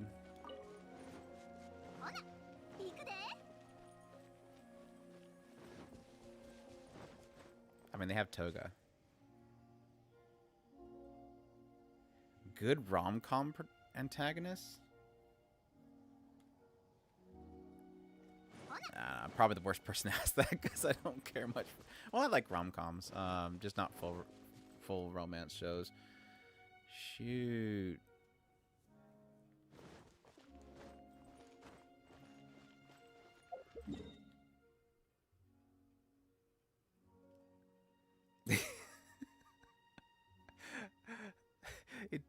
Are you talking about Twice?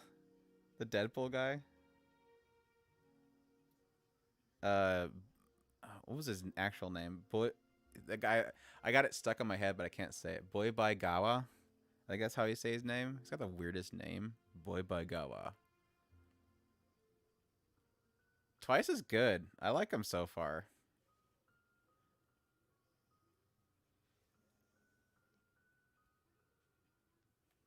He's like I mentioned, he's like Deadpool, but he's like got a heart of like a very tender heart.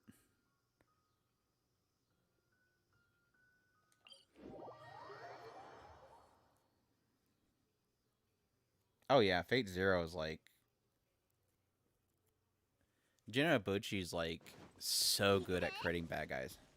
Like I give Jin Ibuchi two things. Jin Ibuchi's always good at making good villains and understandable villains, and making death with a purpose.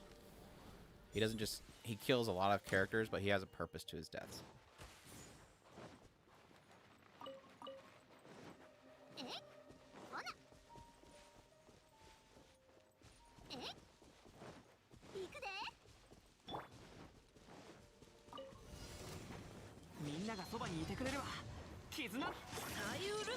Like, I'll leave Jinabuchi to basically make me cheer for somebody and then realize that I was cheering for the wrong person.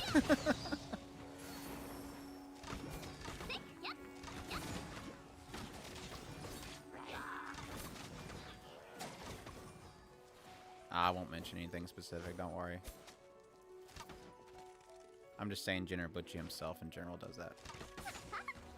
Everybody lives in Fate. What are you talking about? Not having an ice user when you have a water mob.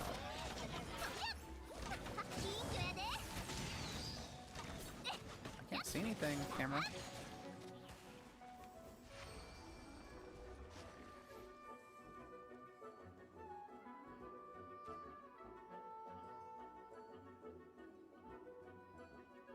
Oh. 2016? You gonna watch 2016? You should. Not bad, too. Explosion.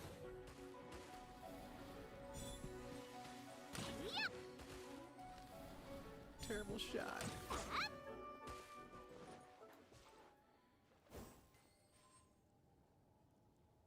Hey, don't talk bad about No Zero.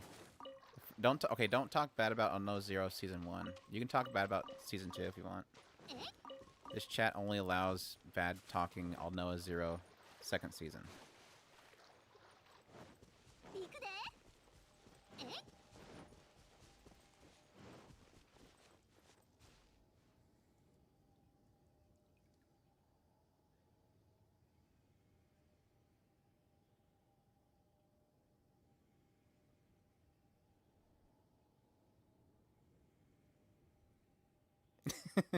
That was the only thing the second season had going for it, is how much fun we had making fun of Aikun.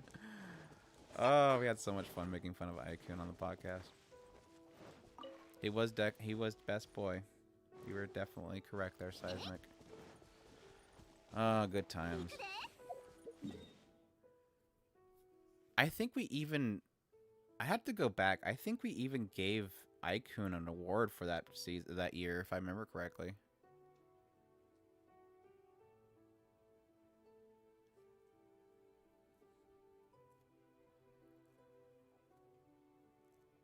But I think the problem with, like, Psycho-Pass 2, isn't Psycho-Pass a case where Jinabuchi started it but didn't finish it?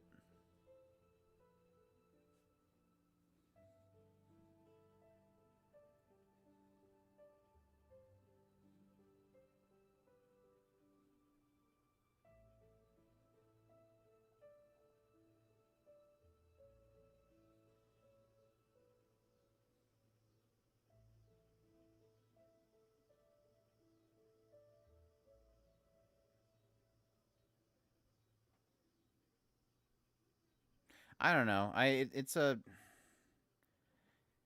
It makes you wonder that it's one of those things where he starts putting the work into it, and then that's about all he want to do. Like, he creates the concept itself, or they buy the concept itself from him, and then they want to continue it on. But again, it's one of those things of, like, the industry that we just don't really get a perspective of unless they come out and say it, which is rare. But, like, you kind of expect this moment where they come out and say, you know what? I wanted Noah Zero to be done with the first season. And it felt like it was done. But guess what? The company wanted more money. But that's just speculation. I wish I had a solid answer. It just didn't feel like it.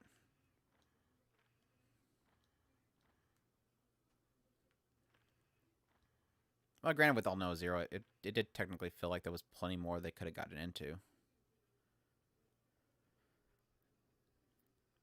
I mean, Thunderbolt Fantasy, I think, is the first thing he's done in a while where he's stuck into it.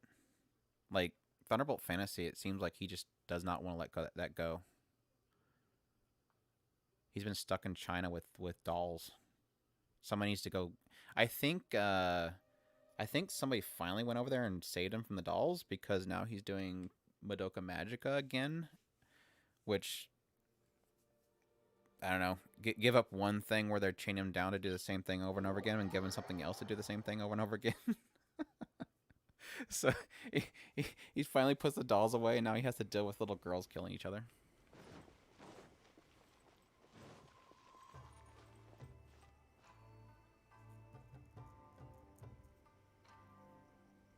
I kind of miss watching anime with Chris. We used to watch anime together all the time.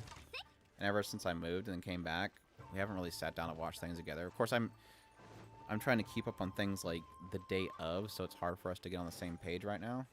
But we used to have so much fun watching stuff together. Comedies especially are so much fun to watch with somebody else. Granted, I've had plenty of times where I go to watch a comedy and my brother's laughing extremely loud and I'm not getting the jokes, so it's difficult. But most of the time, it's really fun to watch together. Like, we watched Konosuba together, and we had so much fun.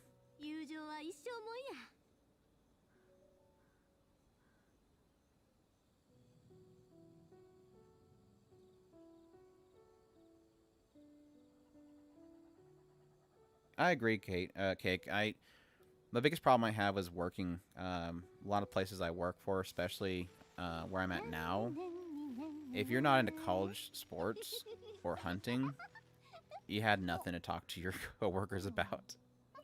And it sucks when it comes to an aspect where it feels like some people get more favoritism to their bosses based on the fact that they were in the same hobbies. It made that kind of stuff really difficult.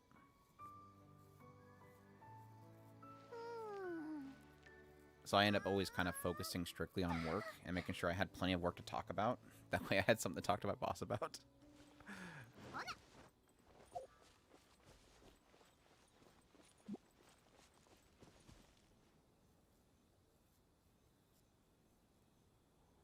I'll be honest, I probably couldn't have got through Fairy Tail if it weren't for me watching it with my brother. That one definitely did help having somebody to talk to about it with.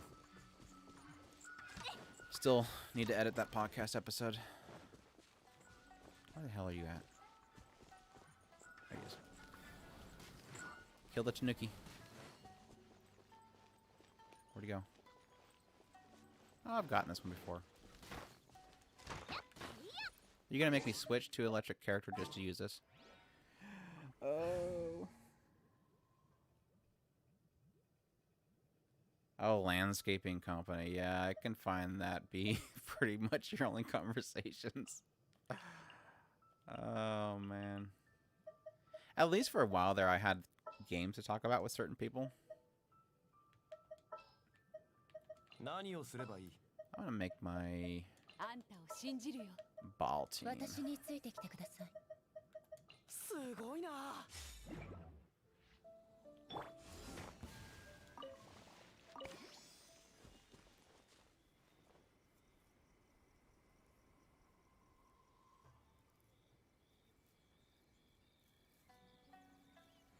Oh, that's a problem. When I was in California, a lot of the people that I work with were native Spanish speakers. So yeah, I had to pick up quite a bit of it. I've forgotten most of it, but when I was in high school, I took Spanish, and it kind of helped me to communicate with a lot of them. But once I left California, it's like you don't run really into any Spanish speakers. I think California and Texas has a lot of the population there. I've dealt with a lot of different cultures, thankfully, due to where the places I've lived.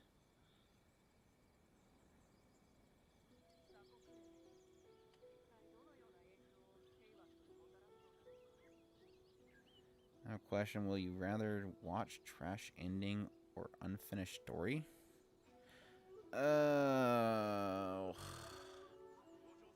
That's a toughie. So do I want an ending that frustrates the hell out of me, but at least it's finished, basically?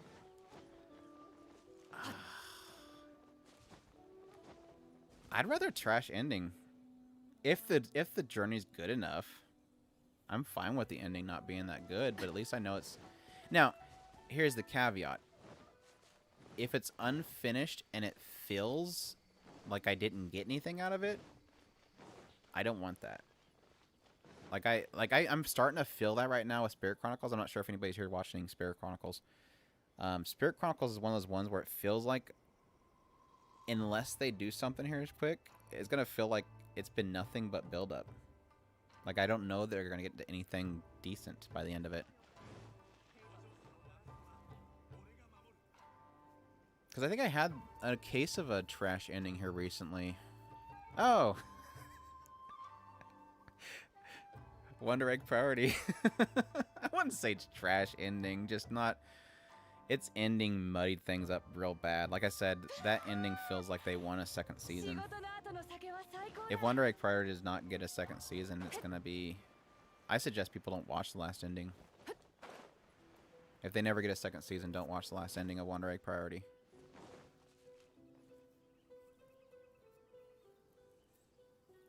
I don't know. If it's unfinished, I don't mind. I mean, I watch anime for a living. If I didn't like unfinished stuff, I wouldn't watch pretty much... I'd only watch probably one show every other season. Because that's what it is. Like, if you watch anime right now, there's only one show every other season that will have an actual ending. And everything else is unfinished.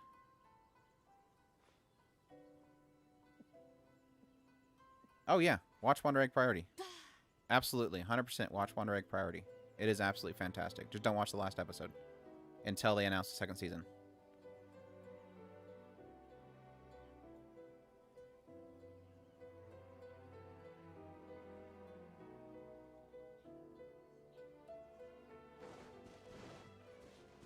Like, there's multiple facets of Wonder Egg Priority. There's the... It is definitely technically episodic to an extent. Like, each episode has its own encompassing story. It's just the overlining plot line technically won't have an ending if you don't watch it. I mean, even if you watch the last episode, you won't have an ending to it. But that's my suggestion. Watch all of them but the last episode. And then wait until they announce the second season, then watch the last episode. And if they never announce the second season, never watch it. Because the problem with the last episode is it only creates more questions and doesn't answer really anything.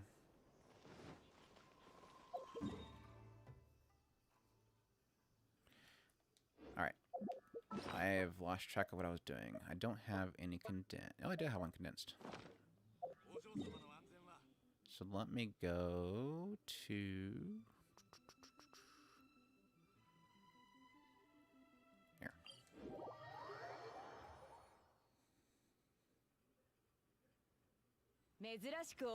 What's so great about Wonder Egg Priority, we were just talking about this earlier with really fantastic antagonists.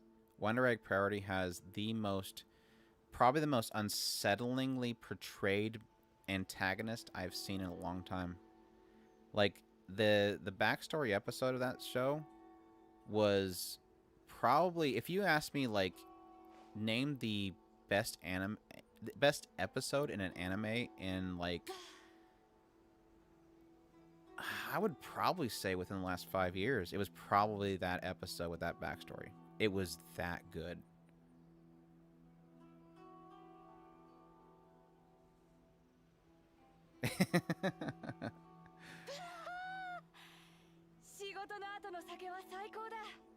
Oh, I don't want to say what episode, because then that's going to mess it up for people that haven't watched it that are asking about it right now.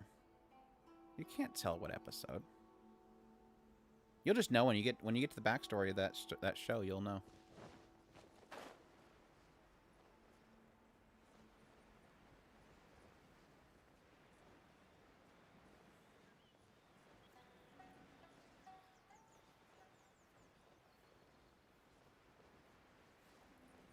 That lip pop noise. Like, if I ever hear that lip pop noise, it's like it's just instant. I get like oh my gosh, like goosebumps and stuff. It's so creepy.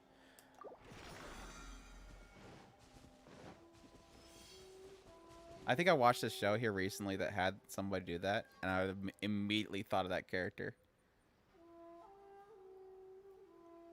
I was like, oh my gosh. No. I have like lip pops like PTSD.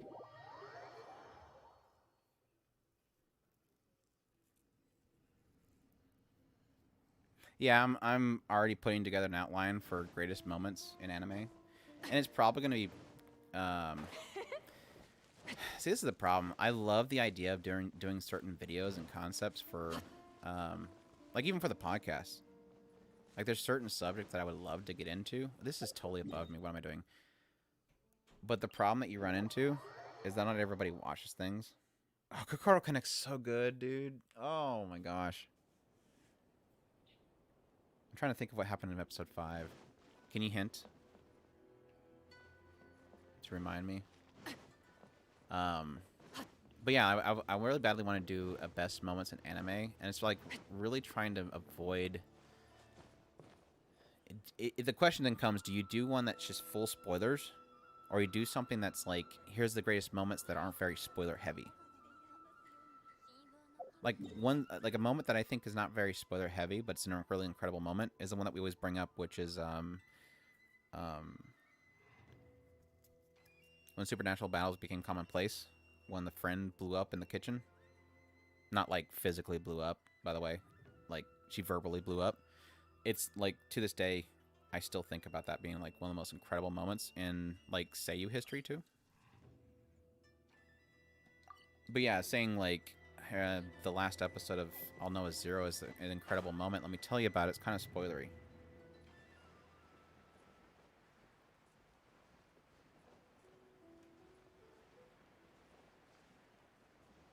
I'm gonna watch it again here soon, just to remind myself. I have it on the Blu-ray, so the scene was just fantastic. Like, I give that Seiyu so much credit. The dub, English dub, they did a good job. But you can't beat her. Like, she did so good on that.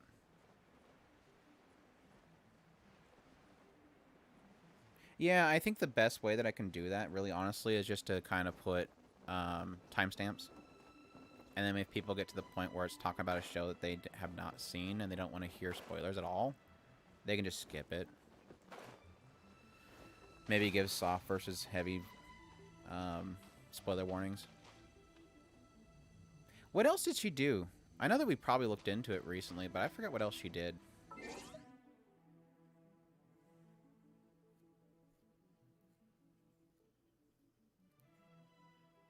Yeah, I know the one. Something fell over, the link. Something fell over.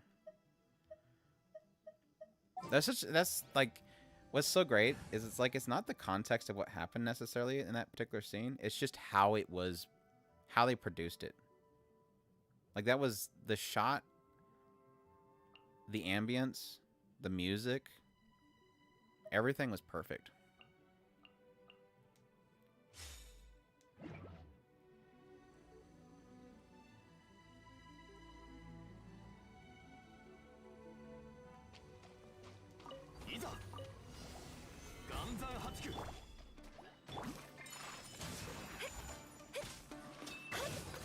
Whenever I play Ayaka, I'm just waiting for her to say Oni-san.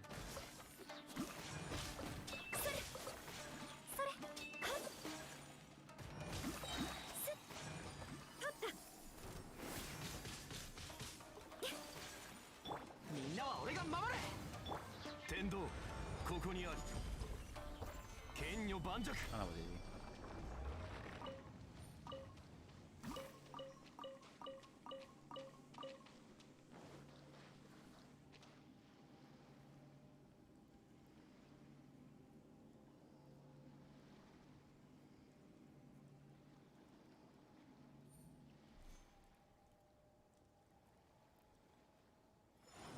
I think any point in which they did something terrible to Rem was a low point in that show, honestly. Let's be honest.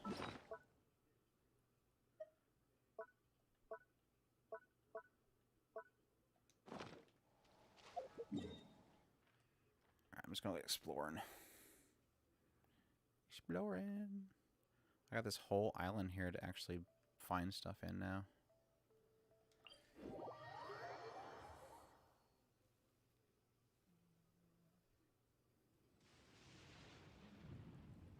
Yeah, it was funny the other day. Who was it? Somebody on Twitter was mentioning that they had watched Terra in Resonance and really liked it, and I was like, that was another one that I want to put in that list. Is the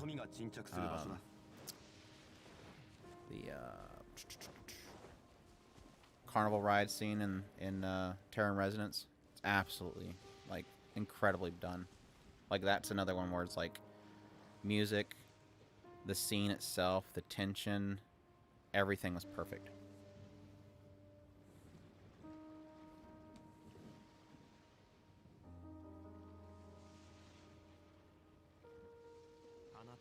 Oh, she was in Darling in the Franxx? Really? Ushi Wakamaru? Really? Well, that explains a lot there.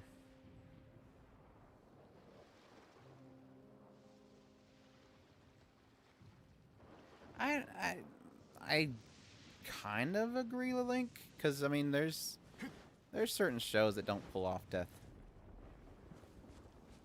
Like, there's a shock value to it, but it's like what I mentioned with about Jinrabuchi. It's like giving death have a reason.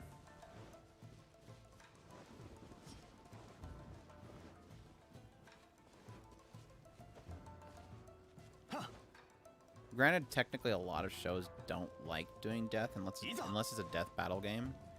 Just because I think there's a little bit of a backlash issue with killing off characters. So a lot of them are afraid of doing it, I think.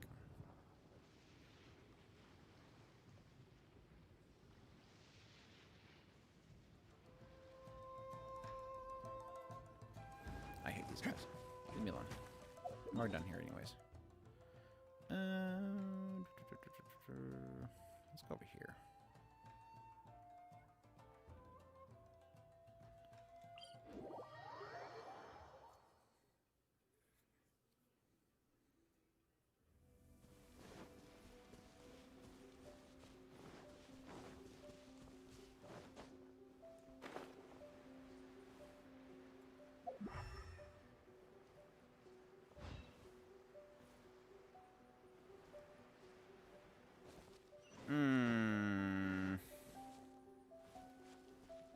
No comment, Seismic. No comment, though. Oh, shoot.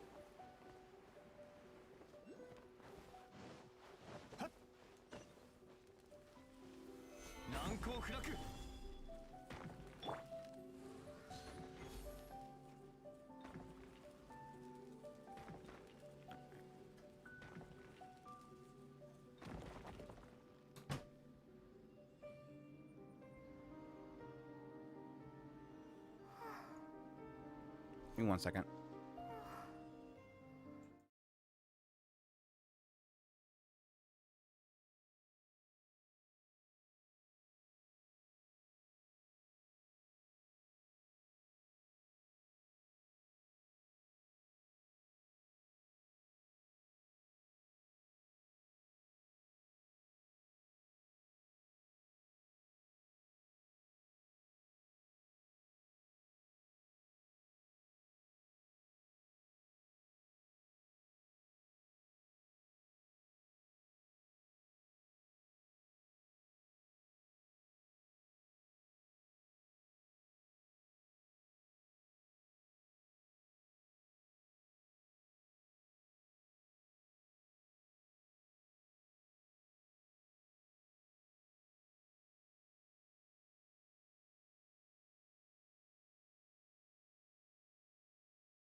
Alright, I'm back. Sorry about that. Dog's happy. Come on, jump up. Come on.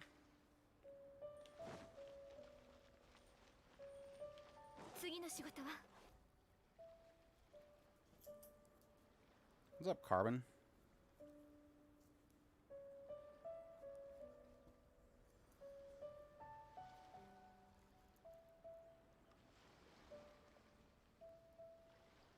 What were you saying you're reading daily? Kaito?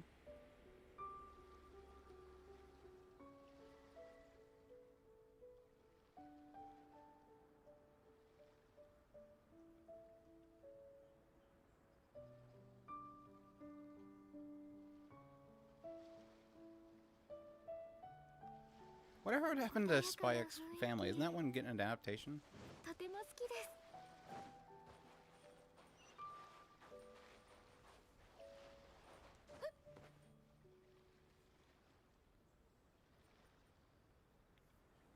Later, Hector. Thanks for dropping by.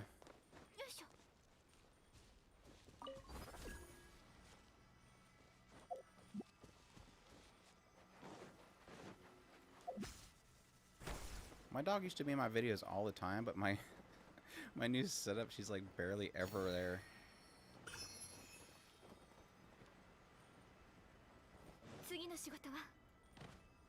I think she got camera shy or something.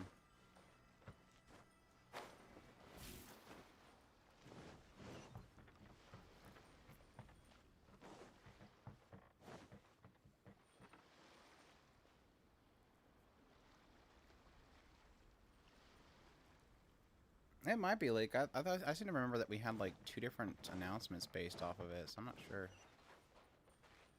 What in the world is this thing for?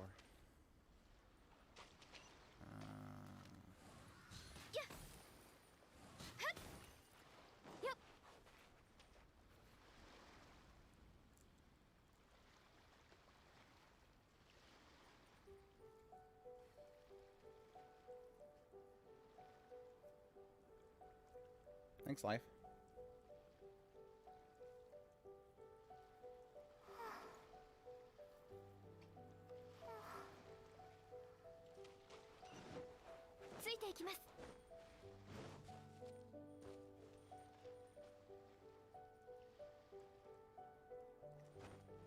Yeah, I mean, based off the synopsis, it looks like it's gonna be really great, so I hope it does get adaptation.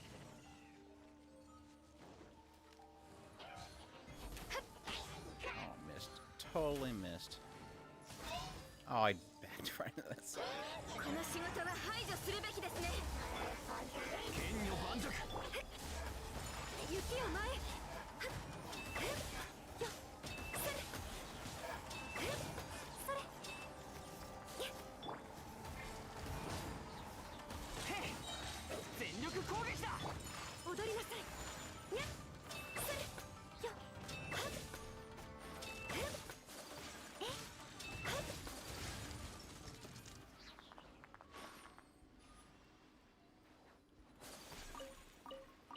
See, I have a problem with shows or manga and stuff that I'm trying to get into that's got like, because I literally have every single volume of Berserk up on my shelf.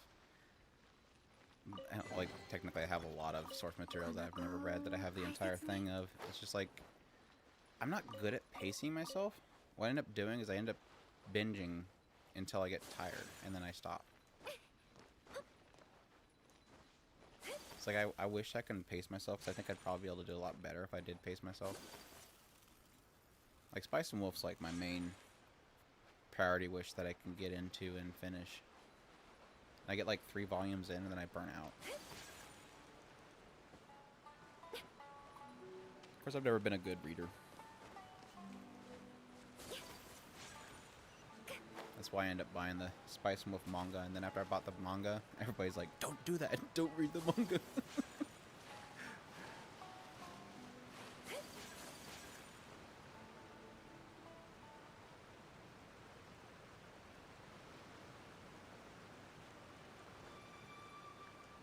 When did you stop playing Genshin? You're not alone. We have like 3 people so far on this stream that said that they stopped playing like way early.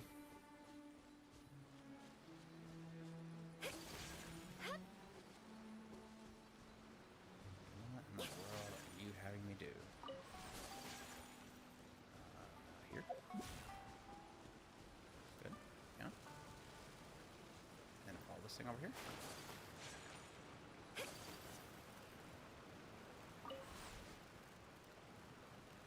This one.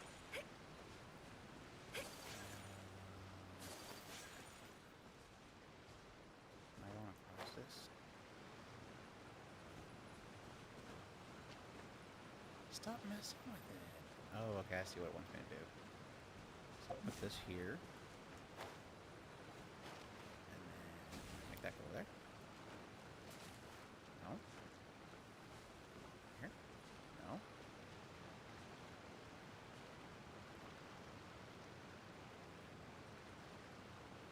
Oh yeah, for sure.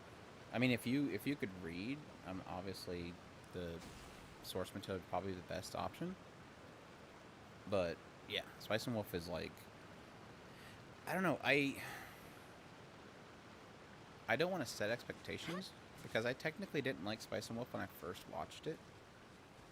But it's like, if you're okay with like heavy economy fantasy type, it's like really incredible. But it's kind of like the Monogatari series, where like a lot of it's to do with the dialogue and the characters themselves. Where? Stupid thing, move.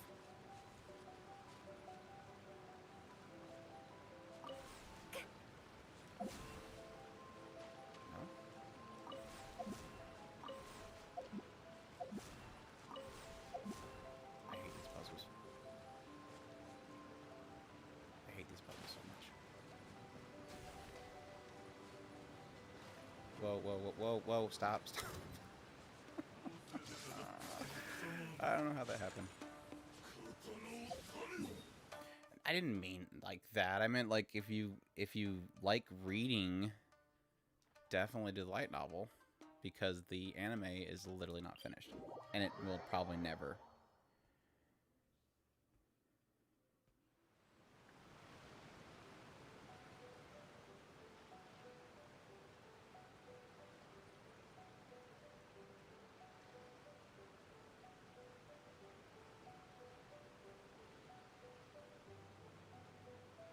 Oh yeah, if you liked Mayuyusha, shoot, yeah, Spice and Wolf is going to be,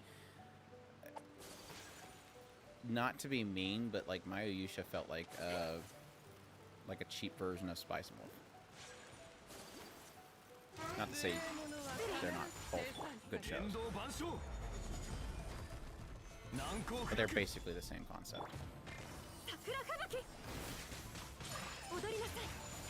And that was the thing with Spice and Wolf, is I really kind of, at the time when I first watched it, I did not like it because I just was not into the whole economy, like a long, huge explanation about their currency and junk. It's like, what? And at the time, I didn't, there's a reason why I was explaining the economy stuff to you. I just didn't like it at all.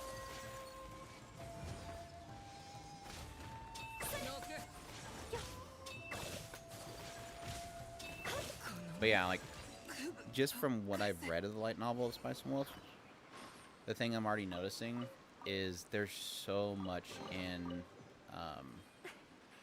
inner dialogue.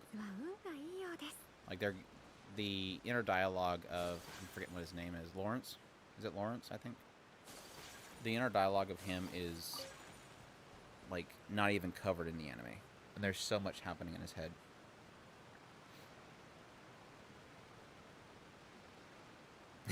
No, Spice and Wolf does not have dragon wife. Oh, okay.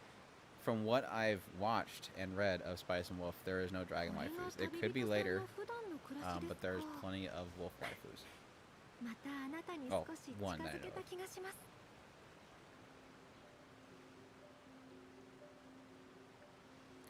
of. I think the thing with the light novels, Cake, is really what I've found with light novels is they're literally akin to their name.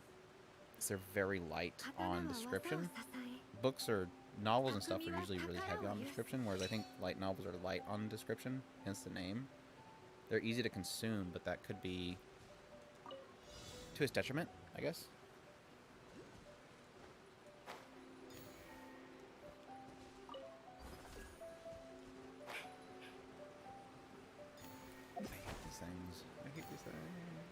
Every puzzle I'm going to run into, I'm going to say I hate, by the way. Where next? Where you at? Where next? Down there.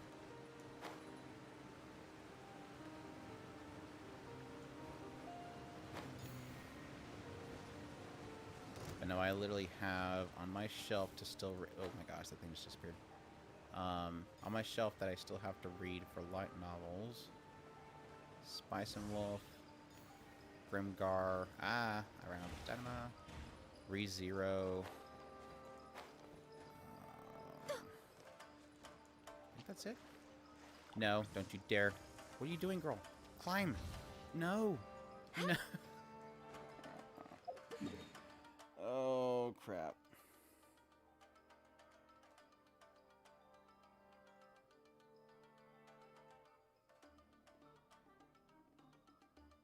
Oh, yeah, I mean, the Link. What's our primary example? The other one that I have on my shelf. The Monogatari series.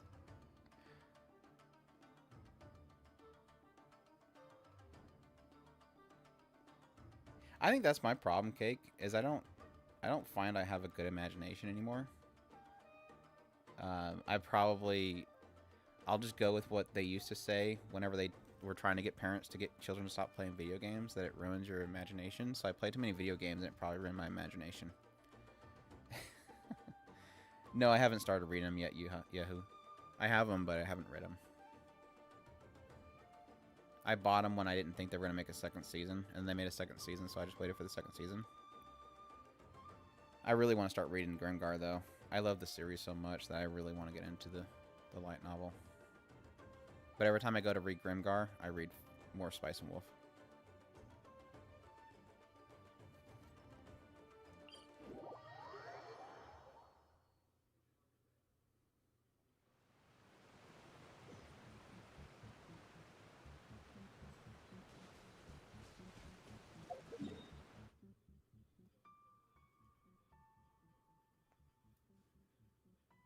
Okay, I can stop tracking this thing over here. Get off my map.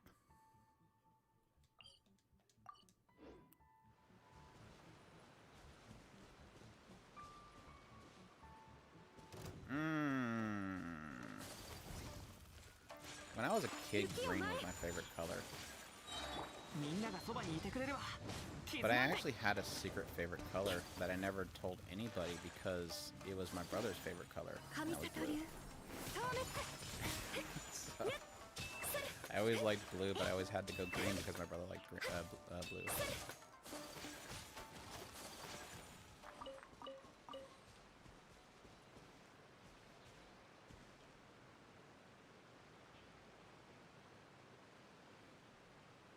I heard they skipped some stuff in ReZero, and that was another reason why I ended up picking up the light novel. I'm also really badly wanting to read the side story for Rem.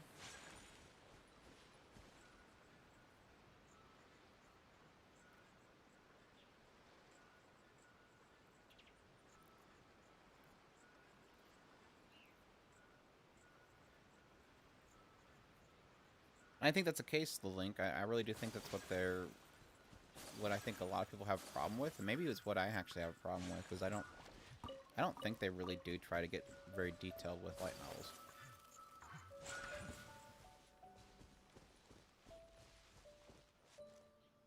Like I said, I've always seen them for being very simplified storytelling for easy consumption. I think the thing that I've noticed, especially like reading the very few light novels I've had, Monogatari, Spice and Wolf. I read a little bit into Grimgar, like the first volume or so. Is the thing that I think that they're most, at least between those ones, and this could be just because I've only read those 3 or so, is they're very heavy dialogue. They've always been kind of very heavy dialogue. Less description, more dialogue. But I haven't read anything that's like, you know, heavy politics or something that maybe required a lot of description.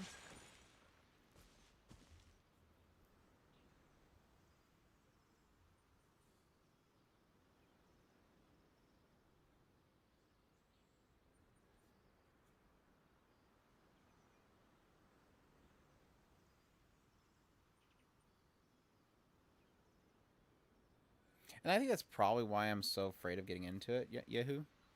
The ReZero one is... I think that one more than anything. Like, Spice and Wolf I can pick up whenever I want. Whereas I think ReZero, I think I'm going to have to keep on it. Because there's so... It's so, like... has so many nations and so many characters that I think if you don't keep up on it... I had the same problem when I was reading Claymore. I love Claymore, by the way. I bought the full set of Claymore, and... Oh, he's still alive. And what I found is I had a... how'd I do this? What I would do is as I was reading Claymore, because there's like... I might be wrong here. There's upwards of 100 Claymores. And they're all individual characters, obviously. For those that don't know what Claymore is, they're just these chicks with these huge swords. They're like Cloud Strife. It's basically a female version of Berserk. And there's so many Claymore girls in this manga that I would take a picture of their character when they're introduced, and I would send that picture to my computer, where I would name the characters the file name, so that I could go back and reference who the hell they're talking about, because there were so many named characters. And I feel like if I read a light novel that was that heavy with characters like ReZero, I would probably have to keep up on it, otherwise I'd probably forget all the characters.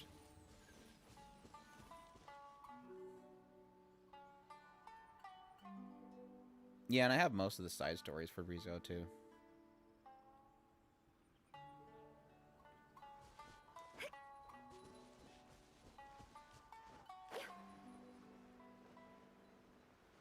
And I was really blown away by how much I got into Claymore. Claymore is like one of the few mangas that I've actually read through. I just started it and I just couldn't stop. And I think I'll probably have the same experience once I start Berserk. I probably won't stop once I start it. You would think you can open the My Anime character. Well, no, I was surprised. I think we'd actually looked at that the other day when we were looking at...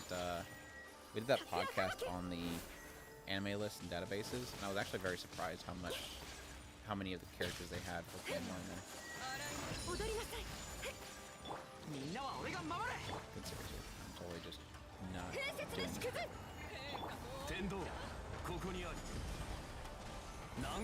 it.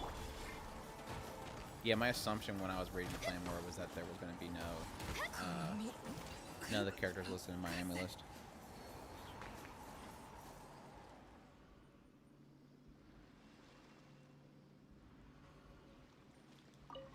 But it was more than that. I was actually writing down like information about the characters and stuff, because that's another thing that you won't really find in databases for like these really minute characters. Some basic information about them that's kind of important to remember who they are.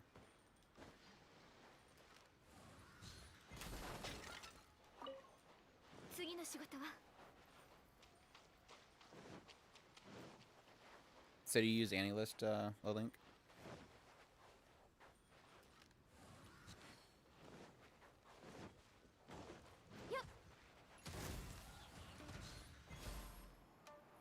It's frozen up in the air, nice.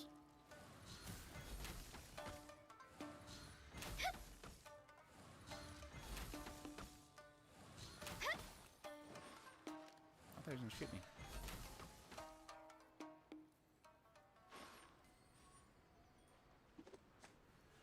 Odd Taxi had a big cast. I mean, that's similar to Da-Da-Da. They had a lot of characters to kind of keep track of.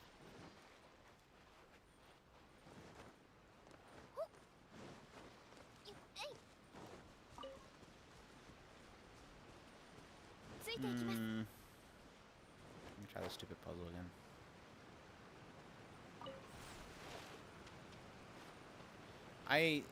The only thing that I'm having a problem with AniList is that they don't necessarily have everything, I've noticed. And that's, I think, a preference by them. For instance, they don't have recaps. Even though sometimes recaps can have additional content in them, they don't list them. I was trying to figure out why, when I finally got mine transferred over from my anime list to them, I was missing a good chunk of shows. I think it was recaps.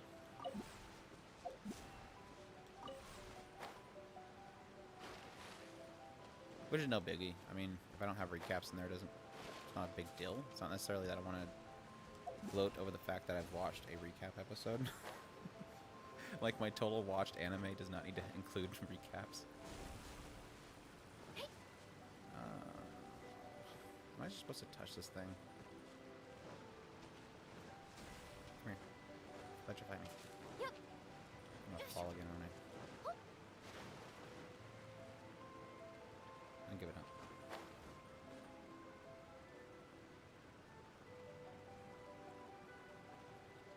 Yeah, I did notice that.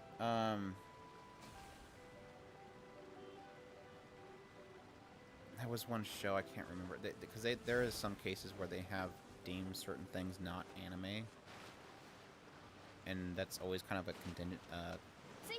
point of contingency in the anime sphere. For lack of a better example, I would give like Thunderbolt Fantasy. It's like the most anime you could possibly get. So here's the question: what makes an anime? So if you have something like Thunderbolt Fantasy, which is written by Junior Bucci, it's more anime than most anime. It's just done with it's portrayed with puppets, and it's bad for them to not have Thunderbolt Fantasy on there. It makes sense to me, but when you're dealing with some people doing like sock puppet animations and stuff, and they're listed on my anime list, it kind of makes you question.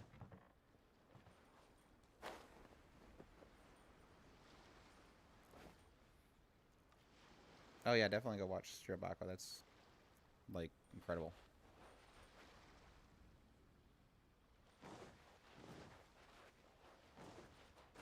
Still need to watch the movie though. That's supposed to be releasing here soon. Taking them way too long to get that movie out.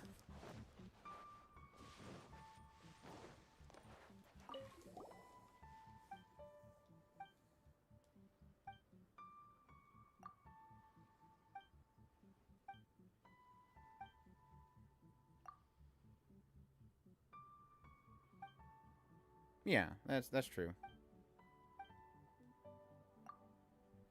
The anime is just a general term in Japan for animation. It's a short.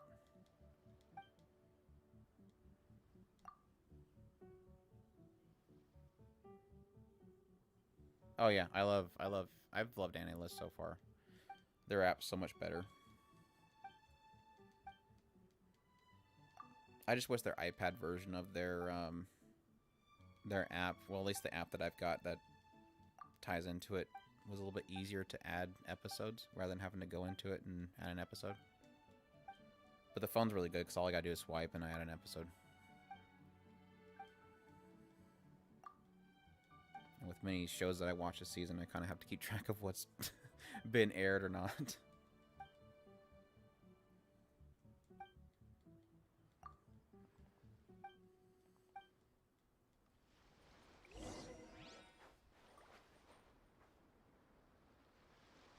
Oh, we talked about Kaguya-sama earlier. Did anybody know about this?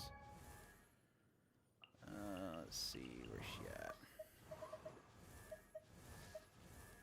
This is for all you Kaguya-sama Love is War fans. Where is she at? There she is.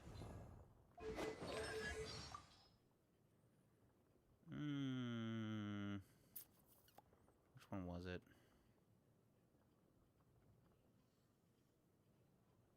Oh, it was Ayaka, I think. About Ayaka. It's probably further down.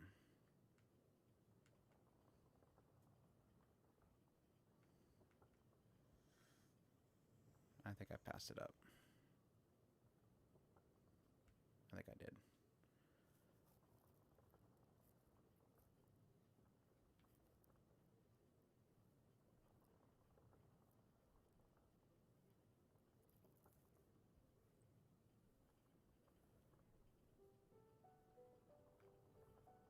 I'm looking for Ayaka, and I think it's her full name, Kamasato Ayaka.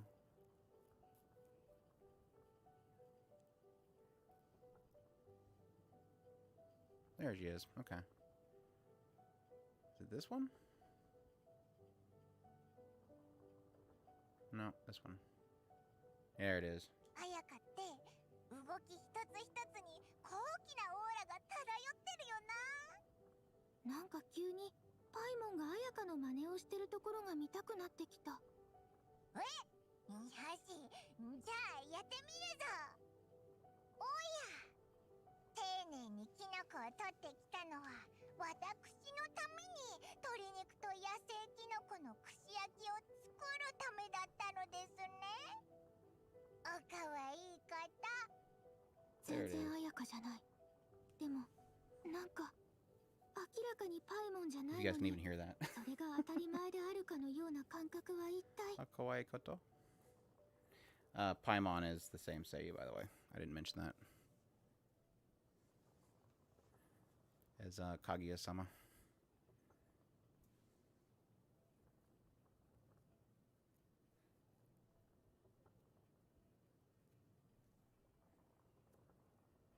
Yeah, my brother told me about the fact they added the removal process in there. I don't think I've done it yet though.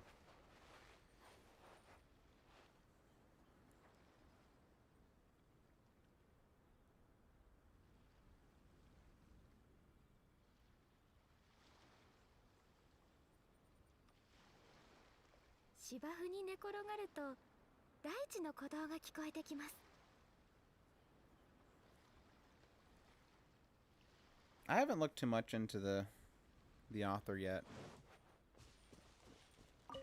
I think I originally did when the show first started, but it wouldn't surprise me. I'm pretty sure they probably... I don't know, there was a lot of drama surrounding the whole situation with Wonder Egg Priority, and the sad thing around that is I kind of gave up on looking into it at some point because I heard conflicting stuff, and I think anime of all industries I've ever dealt with has the worst case with people making assumptions about what's going on behind the scenes when nobody really knows.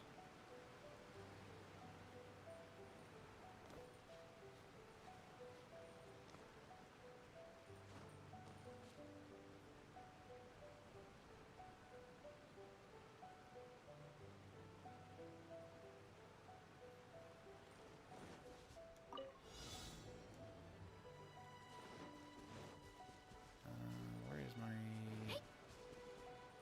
Zappy Zappy? Where's my Zappy Zappy?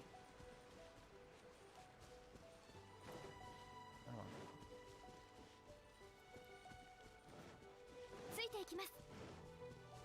It's just something I've always enjoyed whenever they do like nods to the other characters. They kind of know what makes a certain Seiyu kind of popular, and they'll just do little references to their main stake. I mean, Takahashi's a huge example of that. Obviously, Rikujima had a lot of that. Of course, Rikujima was just kind of shoveled into anything possible tsundere, so that's kind of a different story.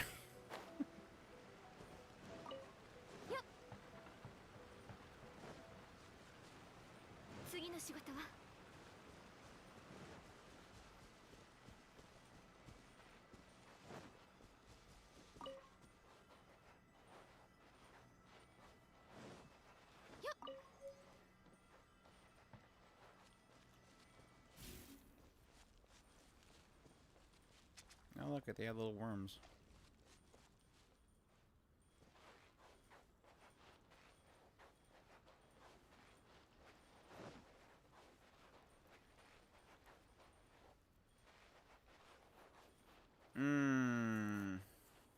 I don't know that I would care to have a TMZ in the anime world. Just more on the concept that I can't trust TMZ in general, so... It's nice to have a some way of being able to prod the industry. But at the same time, there's a lot of...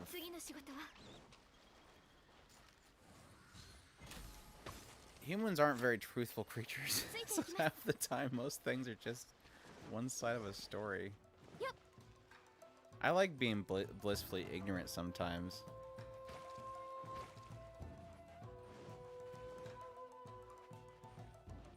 There's some times where I kind of like the idea of being able to kind of shrug my shoulders and say, well, that kind of screwed up. I guess we'll never know what happened.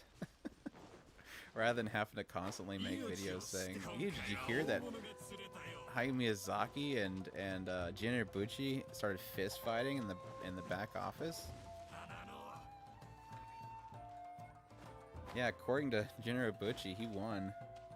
But this other report says that Miyazaki won.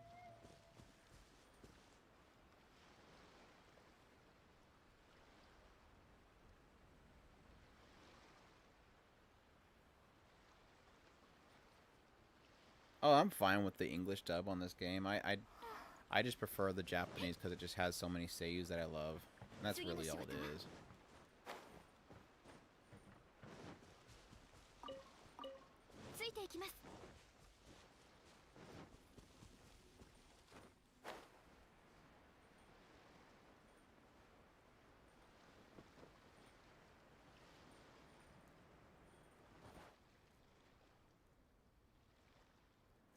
I don't know. It's.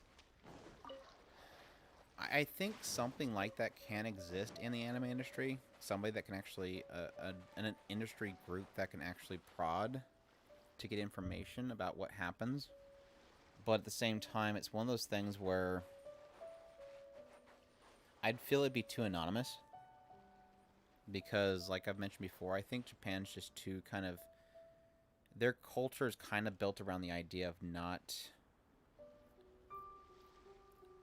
breaking out of line, not shaking the tree at all. So if somebody were to outcry about something, it doesn't end well. I kind of mentioned in our last podcast, I want to bring him up again, I don't know his name. There was a director that did that. He came out and was very outspoken about certain things, and you don't hear about him anymore. I really need to figure out his name so I can bring him up on the podcast again. I hate bringing up people's names when I don't know who it is, or I don't remember the name.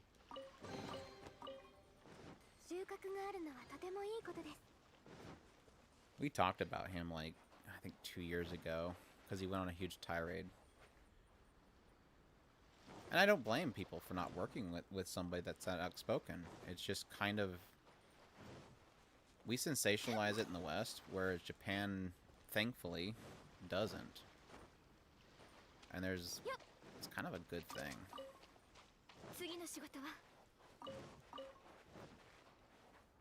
There's negatives to it as well. I mean, I think if they were more outspoken, I don't think we'd have as much problems with studios and overworking.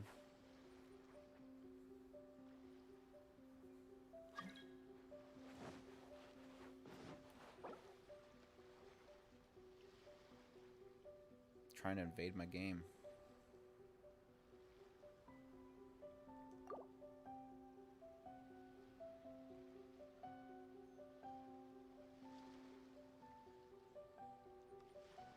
They would have to weigh the benefits and the negatives of it, and I don't think that the benefits are really there.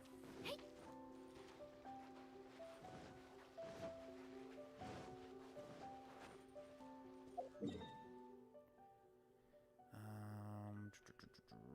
have enough energy.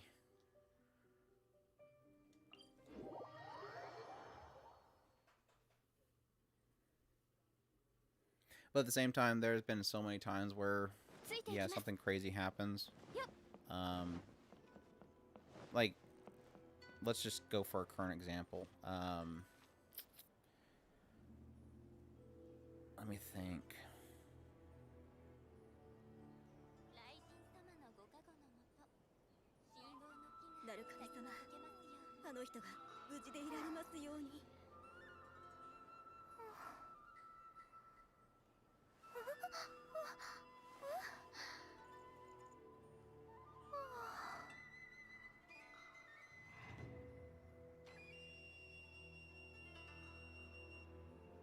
Naoko Yamada. It's a good example. Naoko Yamada. Would it be really nice if we kind of knew exactly why she left Kyoto Animation? Would it benefit us to know that, let's just say, and I'm totally speculating here, this is not truth. would it benefit us to know that she left Kyoto Animation because she was traumatized by what happened, and the moment she went back in that office, she couldn't take it? Yeah, it would be cool to have that context, but at the same time, are we owed that information? It's kind of personal.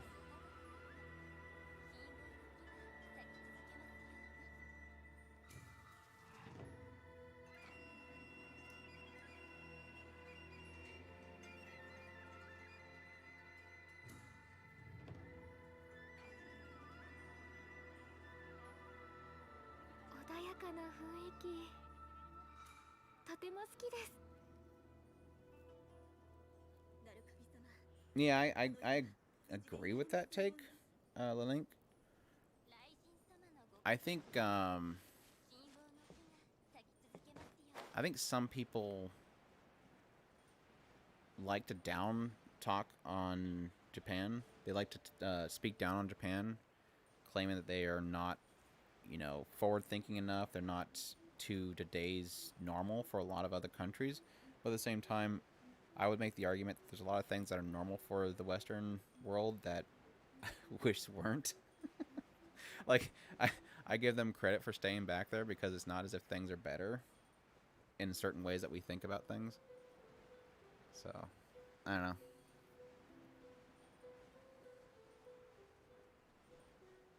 I was watching a video. I forget who it was. I've never seen their stuff before, so I don't exactly know who it is. He was talking about, what was the discussion about specifically? Oh, black companies. He was talking about black companies, and he was talking about how it's basically, from his point of view and his research, it's kind of a carryover from days when Japan's economy was extremely booming. And that's kind of my example of something where I think I agree with the idea that sometimes they need to let old ways go. And it's not as beneficial. But then there's other things like not being too outspoken that I think is a benefit for them.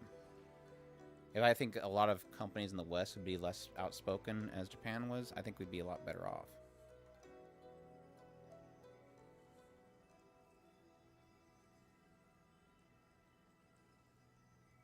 Oh yeah, I think the suicide rate's definitely a huge reason why they need to.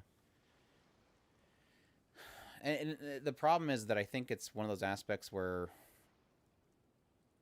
being a cog in the system is a big thing, a big carryover that they have. The way that he was putting it was, they're so focused on keeping in line and not standing out, because from his perspective, the reason why he believes that there's such a strong focus on not standing out from the crowd is because of how prone they are to natural disasters, that it kind of helps them keep in line so that you essentially don't become the bad guy that won't get help when help is needed.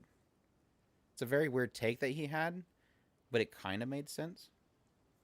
But there's always been an issue in Japan where they have a strong focus on not standing out too much, not screwing up because you would dishonor your family.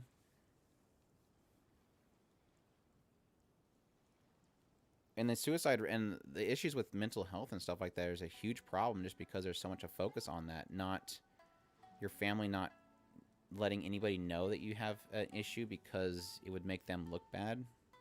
I think that's terrible. There was a killer, 10 or 20 years ago that went into a mental hospital in Japan and killed a bunch. He apparently sent a letter to a mayor beforehand telling that he was going to purge them of these wasteful space, these basically waste of their society. And not that that's not normal. Not that that's something that is exclusive to Japan. It was the response afterwards that nobody wanted anybody to know who was killed because they didn't want the families to be outed they had people there. I think that's incredibly terrible.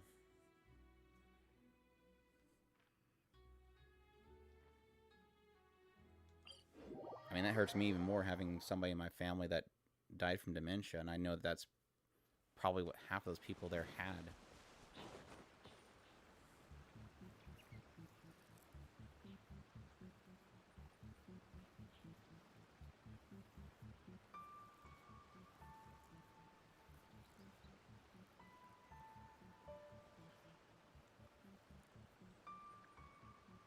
You'd think that that's a weird thing, Cake, but technically that's usually how things get out. Art is generally the way that most... what's the best way to say this? The way that most people feel the best way to expose something is to kind of get it out there in a way that would be consumable to people, rather than looking at a sign on the side of the road. Most people would drive by a sign on the side of the road, whereas they would watch a show that was about somebody with some sort of issue. So it's the best way to bring attention to things. Wonder Require is a great example. When I watched that one, I applaud the fact that technically is bringing awareness to suicide. But that's what the whole show is about, is suicide. It's the unspoken victims.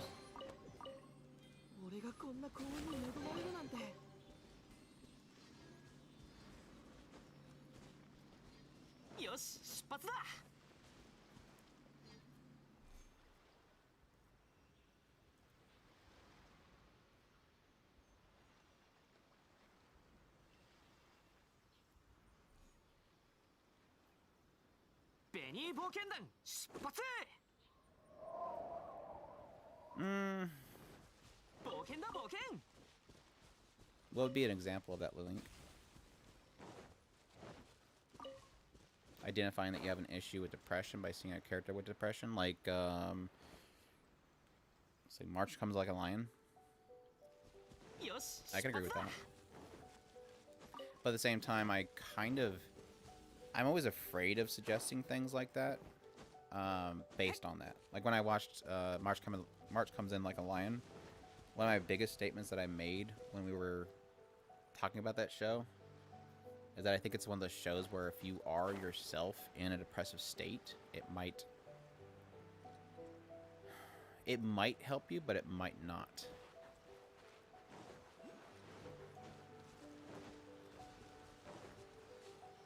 It portrays a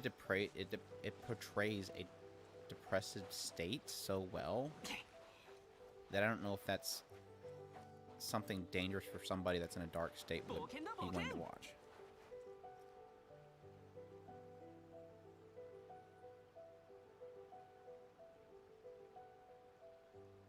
Oh yeah, things can do it bad. Go watch Eat It in Deity's No Only Peace. The last part of the first episode did not portray that very well.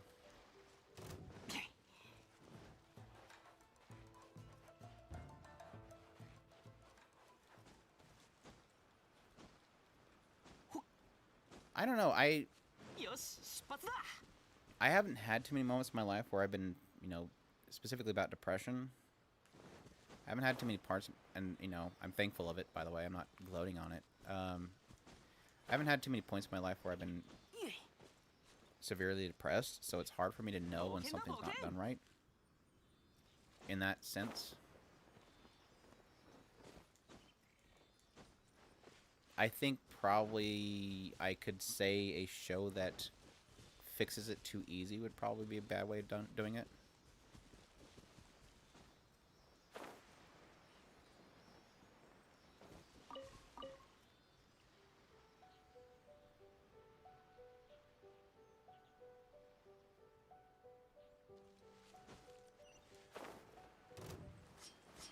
Oh yeah, when I watched when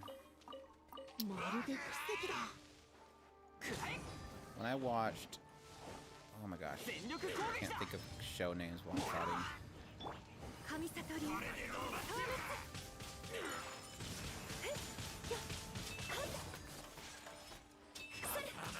Oh, he's too far away.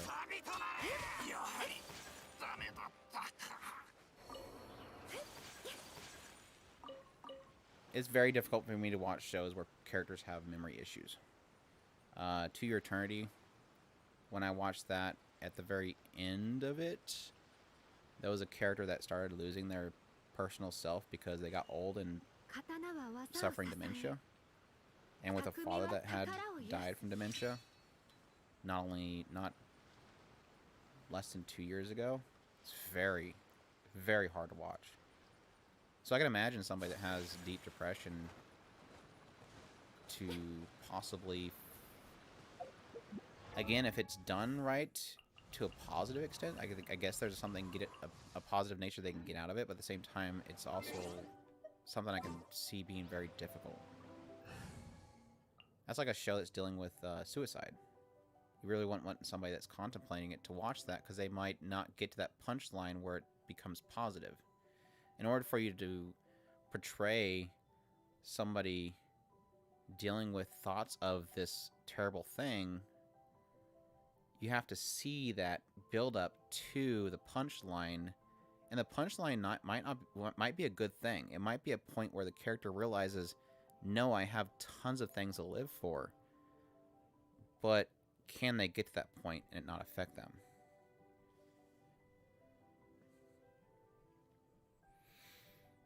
I think I did. Is that the one with the pictures?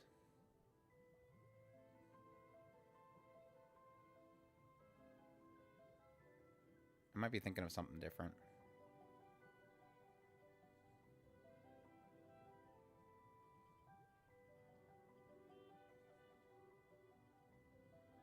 Yeah.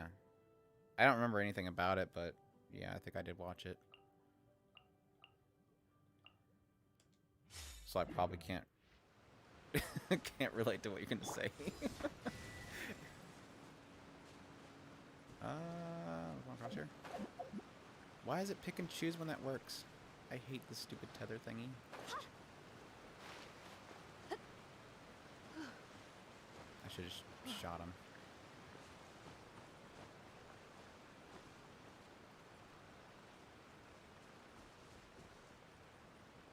Hey, Dot, how's it going? See, now it works. Now it works. Good. Now it works. Get it. Guess there's more. Ah, there is another one.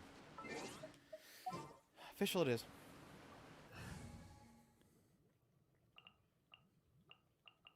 Where's my official? I need more groups that I can select characters in.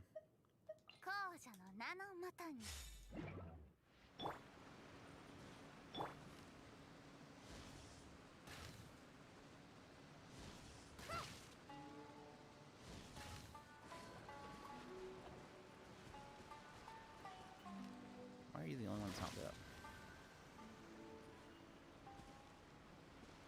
Is there another one? There's gotta be another one, isn't there?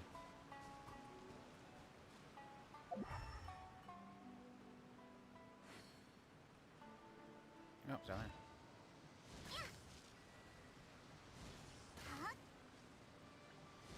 Get him, Chuny girl. That was a terrible shot. Yay.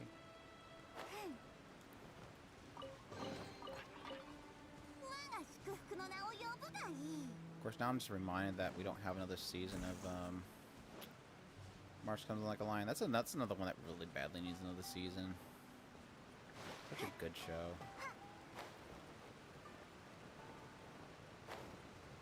Hey, Wormy. Whoa. What are we... No!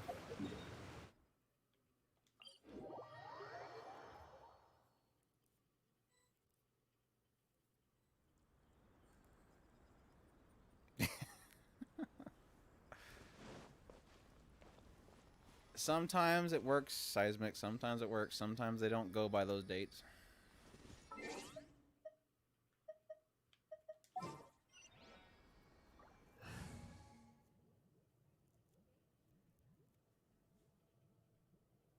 Thanks for dropping in the link. It's good talking to you.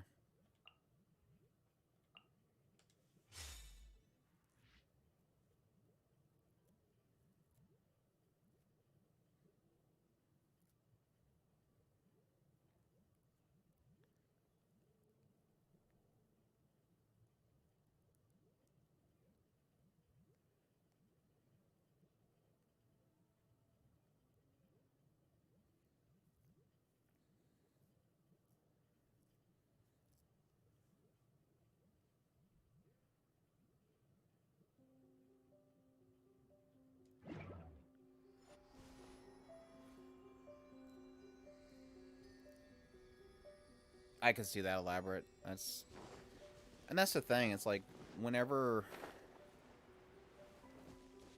like I said, I'm gonna recall back to this, but my whole situation with our dad and what he went through, the moment that we went through several years of his decline and all the stuff that we had to go through in order to take care of him, everything that we knew about him that changed, he became somebody else, really.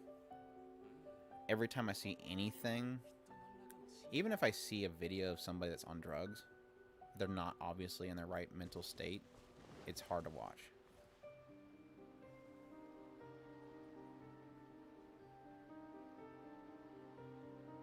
No, Cake. Greatest anime betrayal happening in the chat right now. I cannot believe this.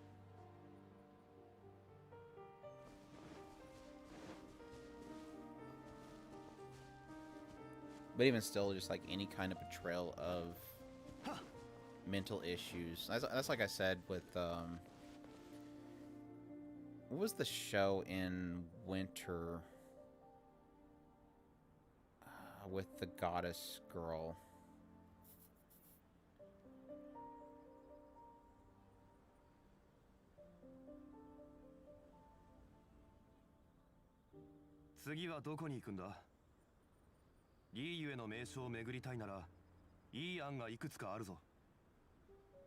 Yep, they became God. You're right.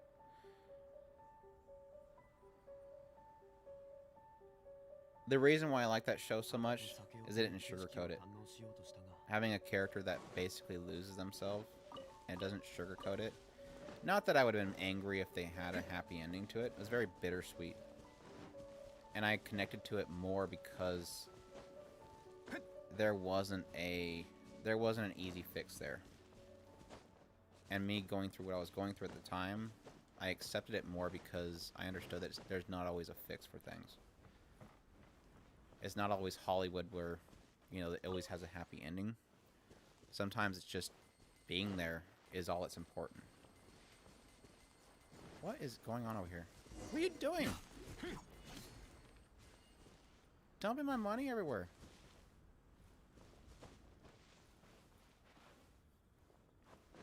I don't know. I might be alone on that show. But I mentioned that in my review, though. That it hit me personally, so it's probably going to be different for everybody else watching that.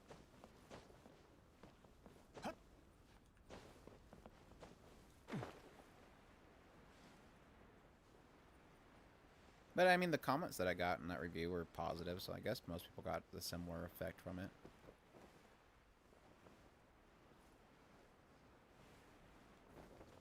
Like the sometimes life sucks mentality of things. Sometimes life, ...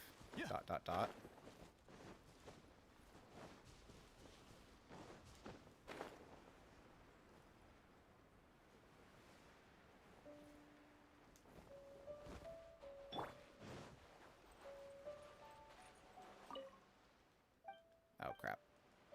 Okay, good. Thought I was gonna have to read a book.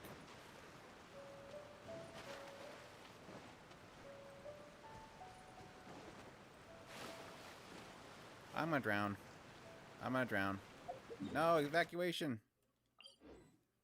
Oh, I didn't make it.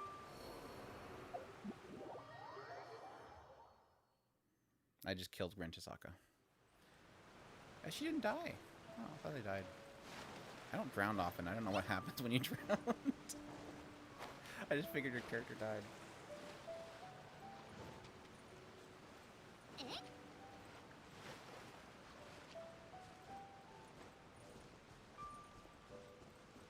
I keep running into this puzzle. I have to go somewhere else. Let me go see Tubby.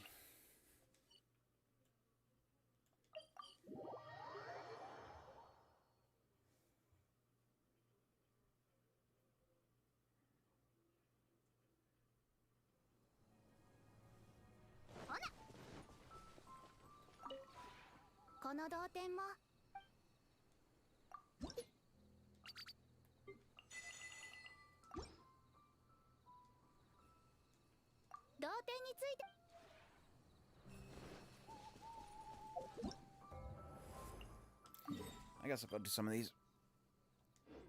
before I call it a night.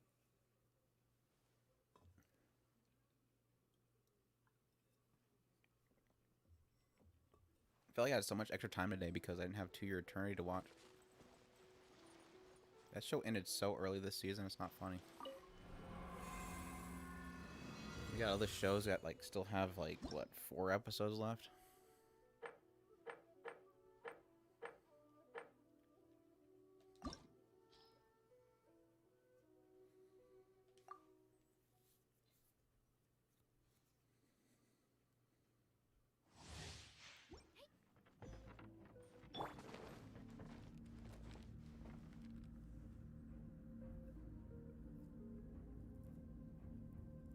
Oh yeah, I was so happy when they announced that.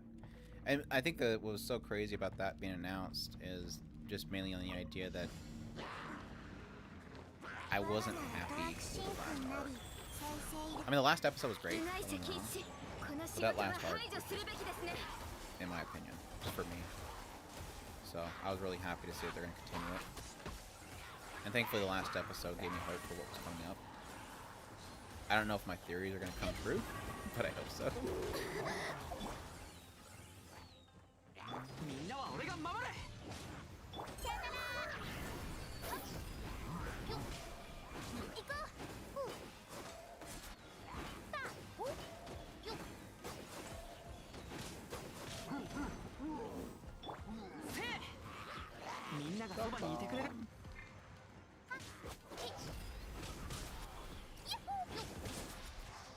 Explosion!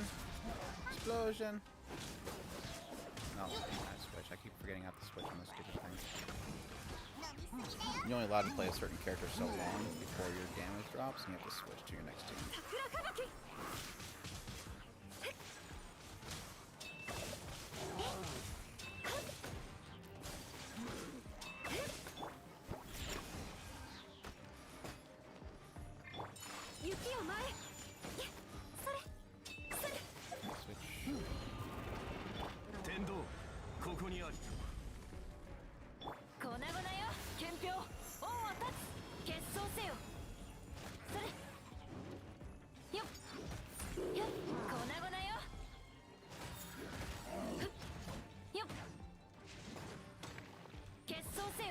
Stupid shields. I really do.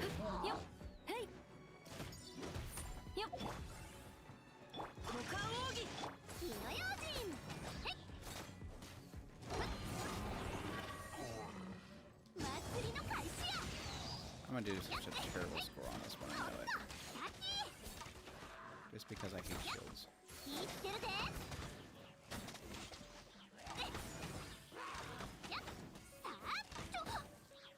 Come on.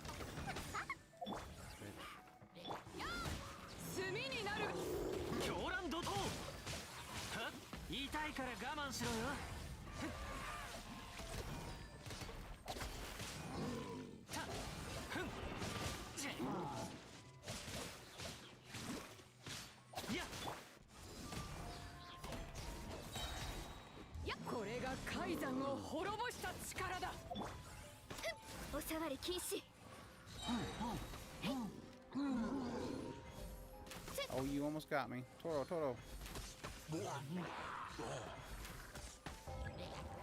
次の仕事は風雪の縮図相関化粧きっと前ここにて命ずる Sorry, super focus.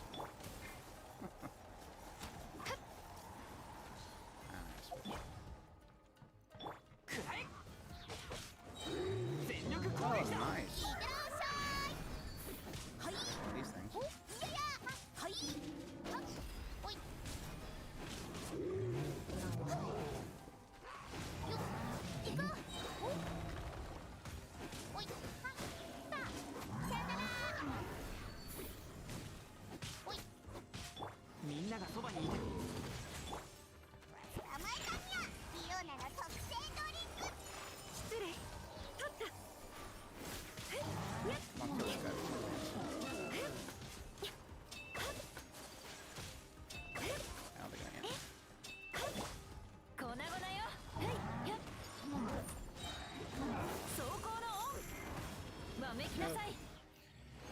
Booger.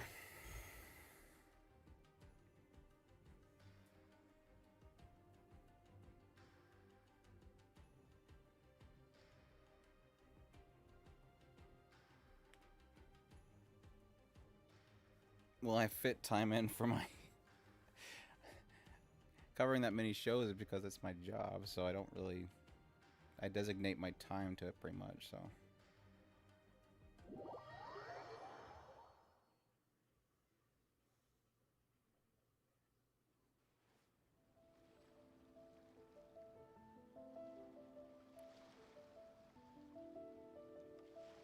is there a particular issue that you find with shonen shows?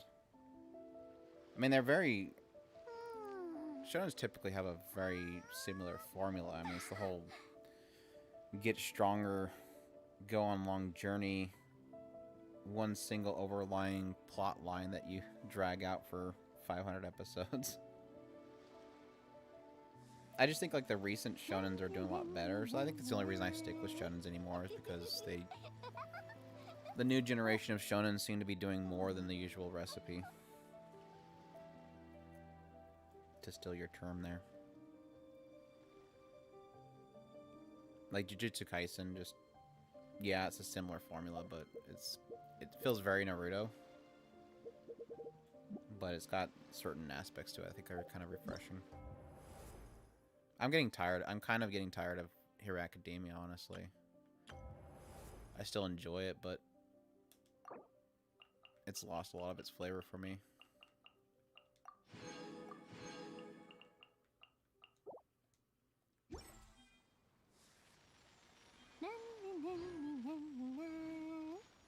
I think Demon Slayer kind of stands out just because it's got a lot of great animation. It's got a lot of visuals are very beautiful. And Tanjiro is a good boy. Tanjiro is a very good boy.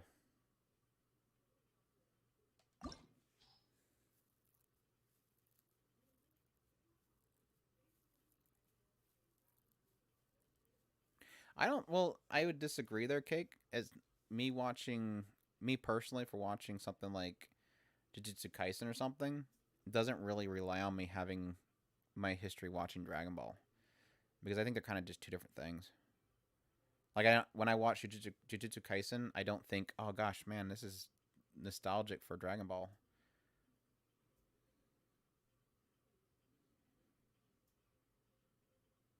I think if anything, it would probably be detrimental to me if I think that was the case. If I thought too much about Dragon Ball watching Jujutsu, I probably wouldn't watch it.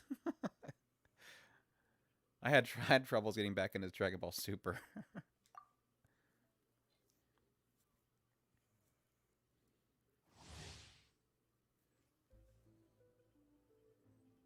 You know, therein lies the problem, Elaborate, is it's like calling something a shonen is difficult because shonen's a demographic. It's not necessarily plot points.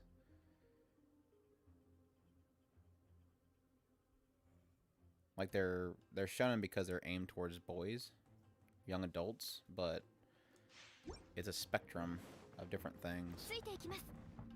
I mean, yeah, we kind of tie in things like, you know, kid getting stronger, the hidden beast that's locked up inside the person, the main character that they can't release, and if they release it too much, they'll die. Those are technically key features of shonens, but it is technically a spectrum. There are shonens that have zero battling in it.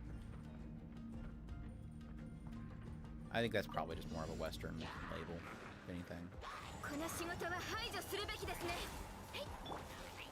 We like putting labels on things so it's easier to find things similar to what you enjoy. Just like, good example, Fruits Basket. It's a shoujo, but it's unlike any shoujo I've ever watched. It does not have the trappings that shoujos typically do have. I hate having to switch characters.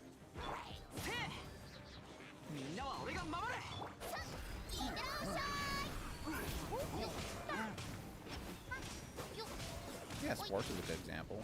A lot of sports shows are shonens.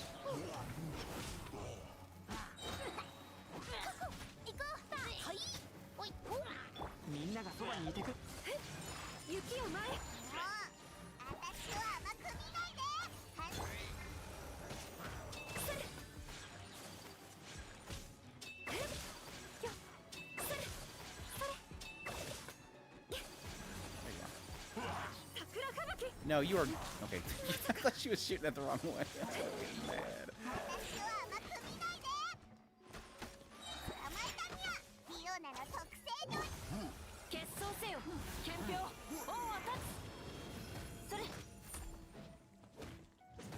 When was the next Dr. Stone supposed to come out? Can they announce another season?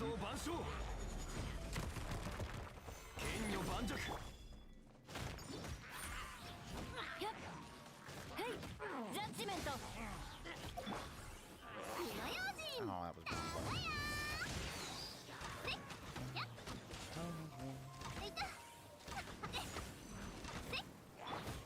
No.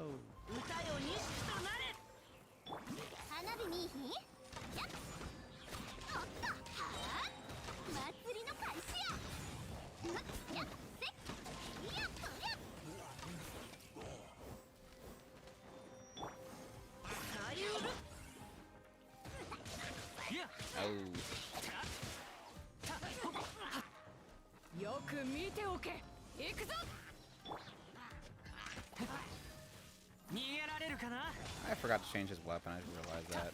He's got the worst weapon.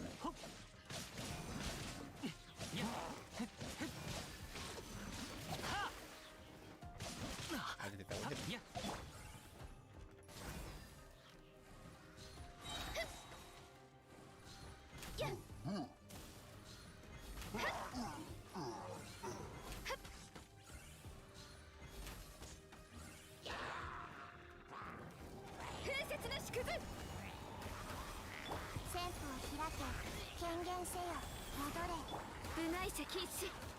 Ah. Wrong button.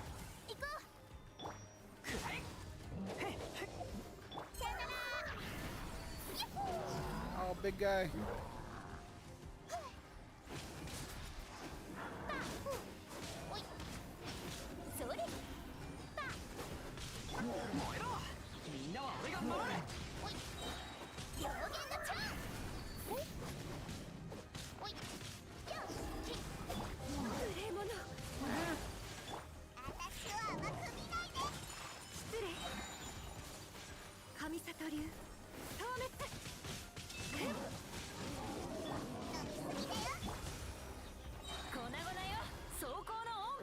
So I can get this off in time. Can I get it off in time? I don't think it's gonna get off. Go get it! Go off! Oh!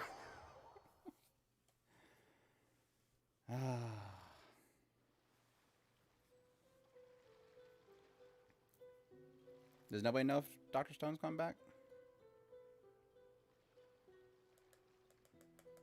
Thought they announced one.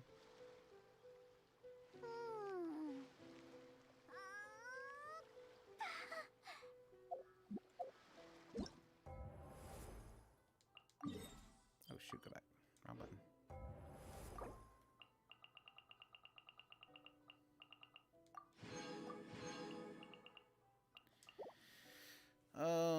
That means I got 3,000 from the last one to get the rewards.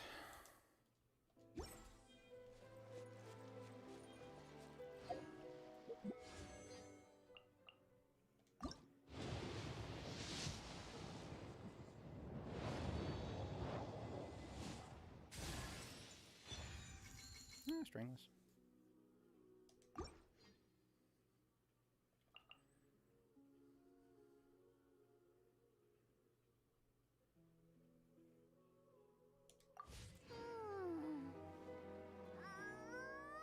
Sorry, it wouldn't have been a stream unless I rolled at least once.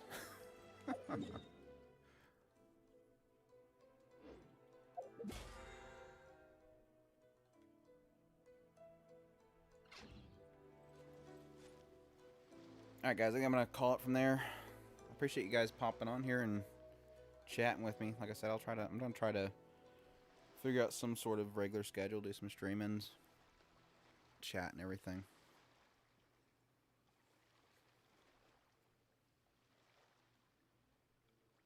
Tomorrow we'll be doing our podcast recording. I'll try to see, hopefully, if I can get them posted by the end of the day like I usually do. It just depends on if there's an issue with the recording or whatnot. But, this week's a discussional, and then next Tuesday will be our preview for the next season, which is going to be super exciting because there's way too much good stuff coming up. So, yeah. Thanks for hopping on here, guys. Hope you guys enjoyed, and y'all take care.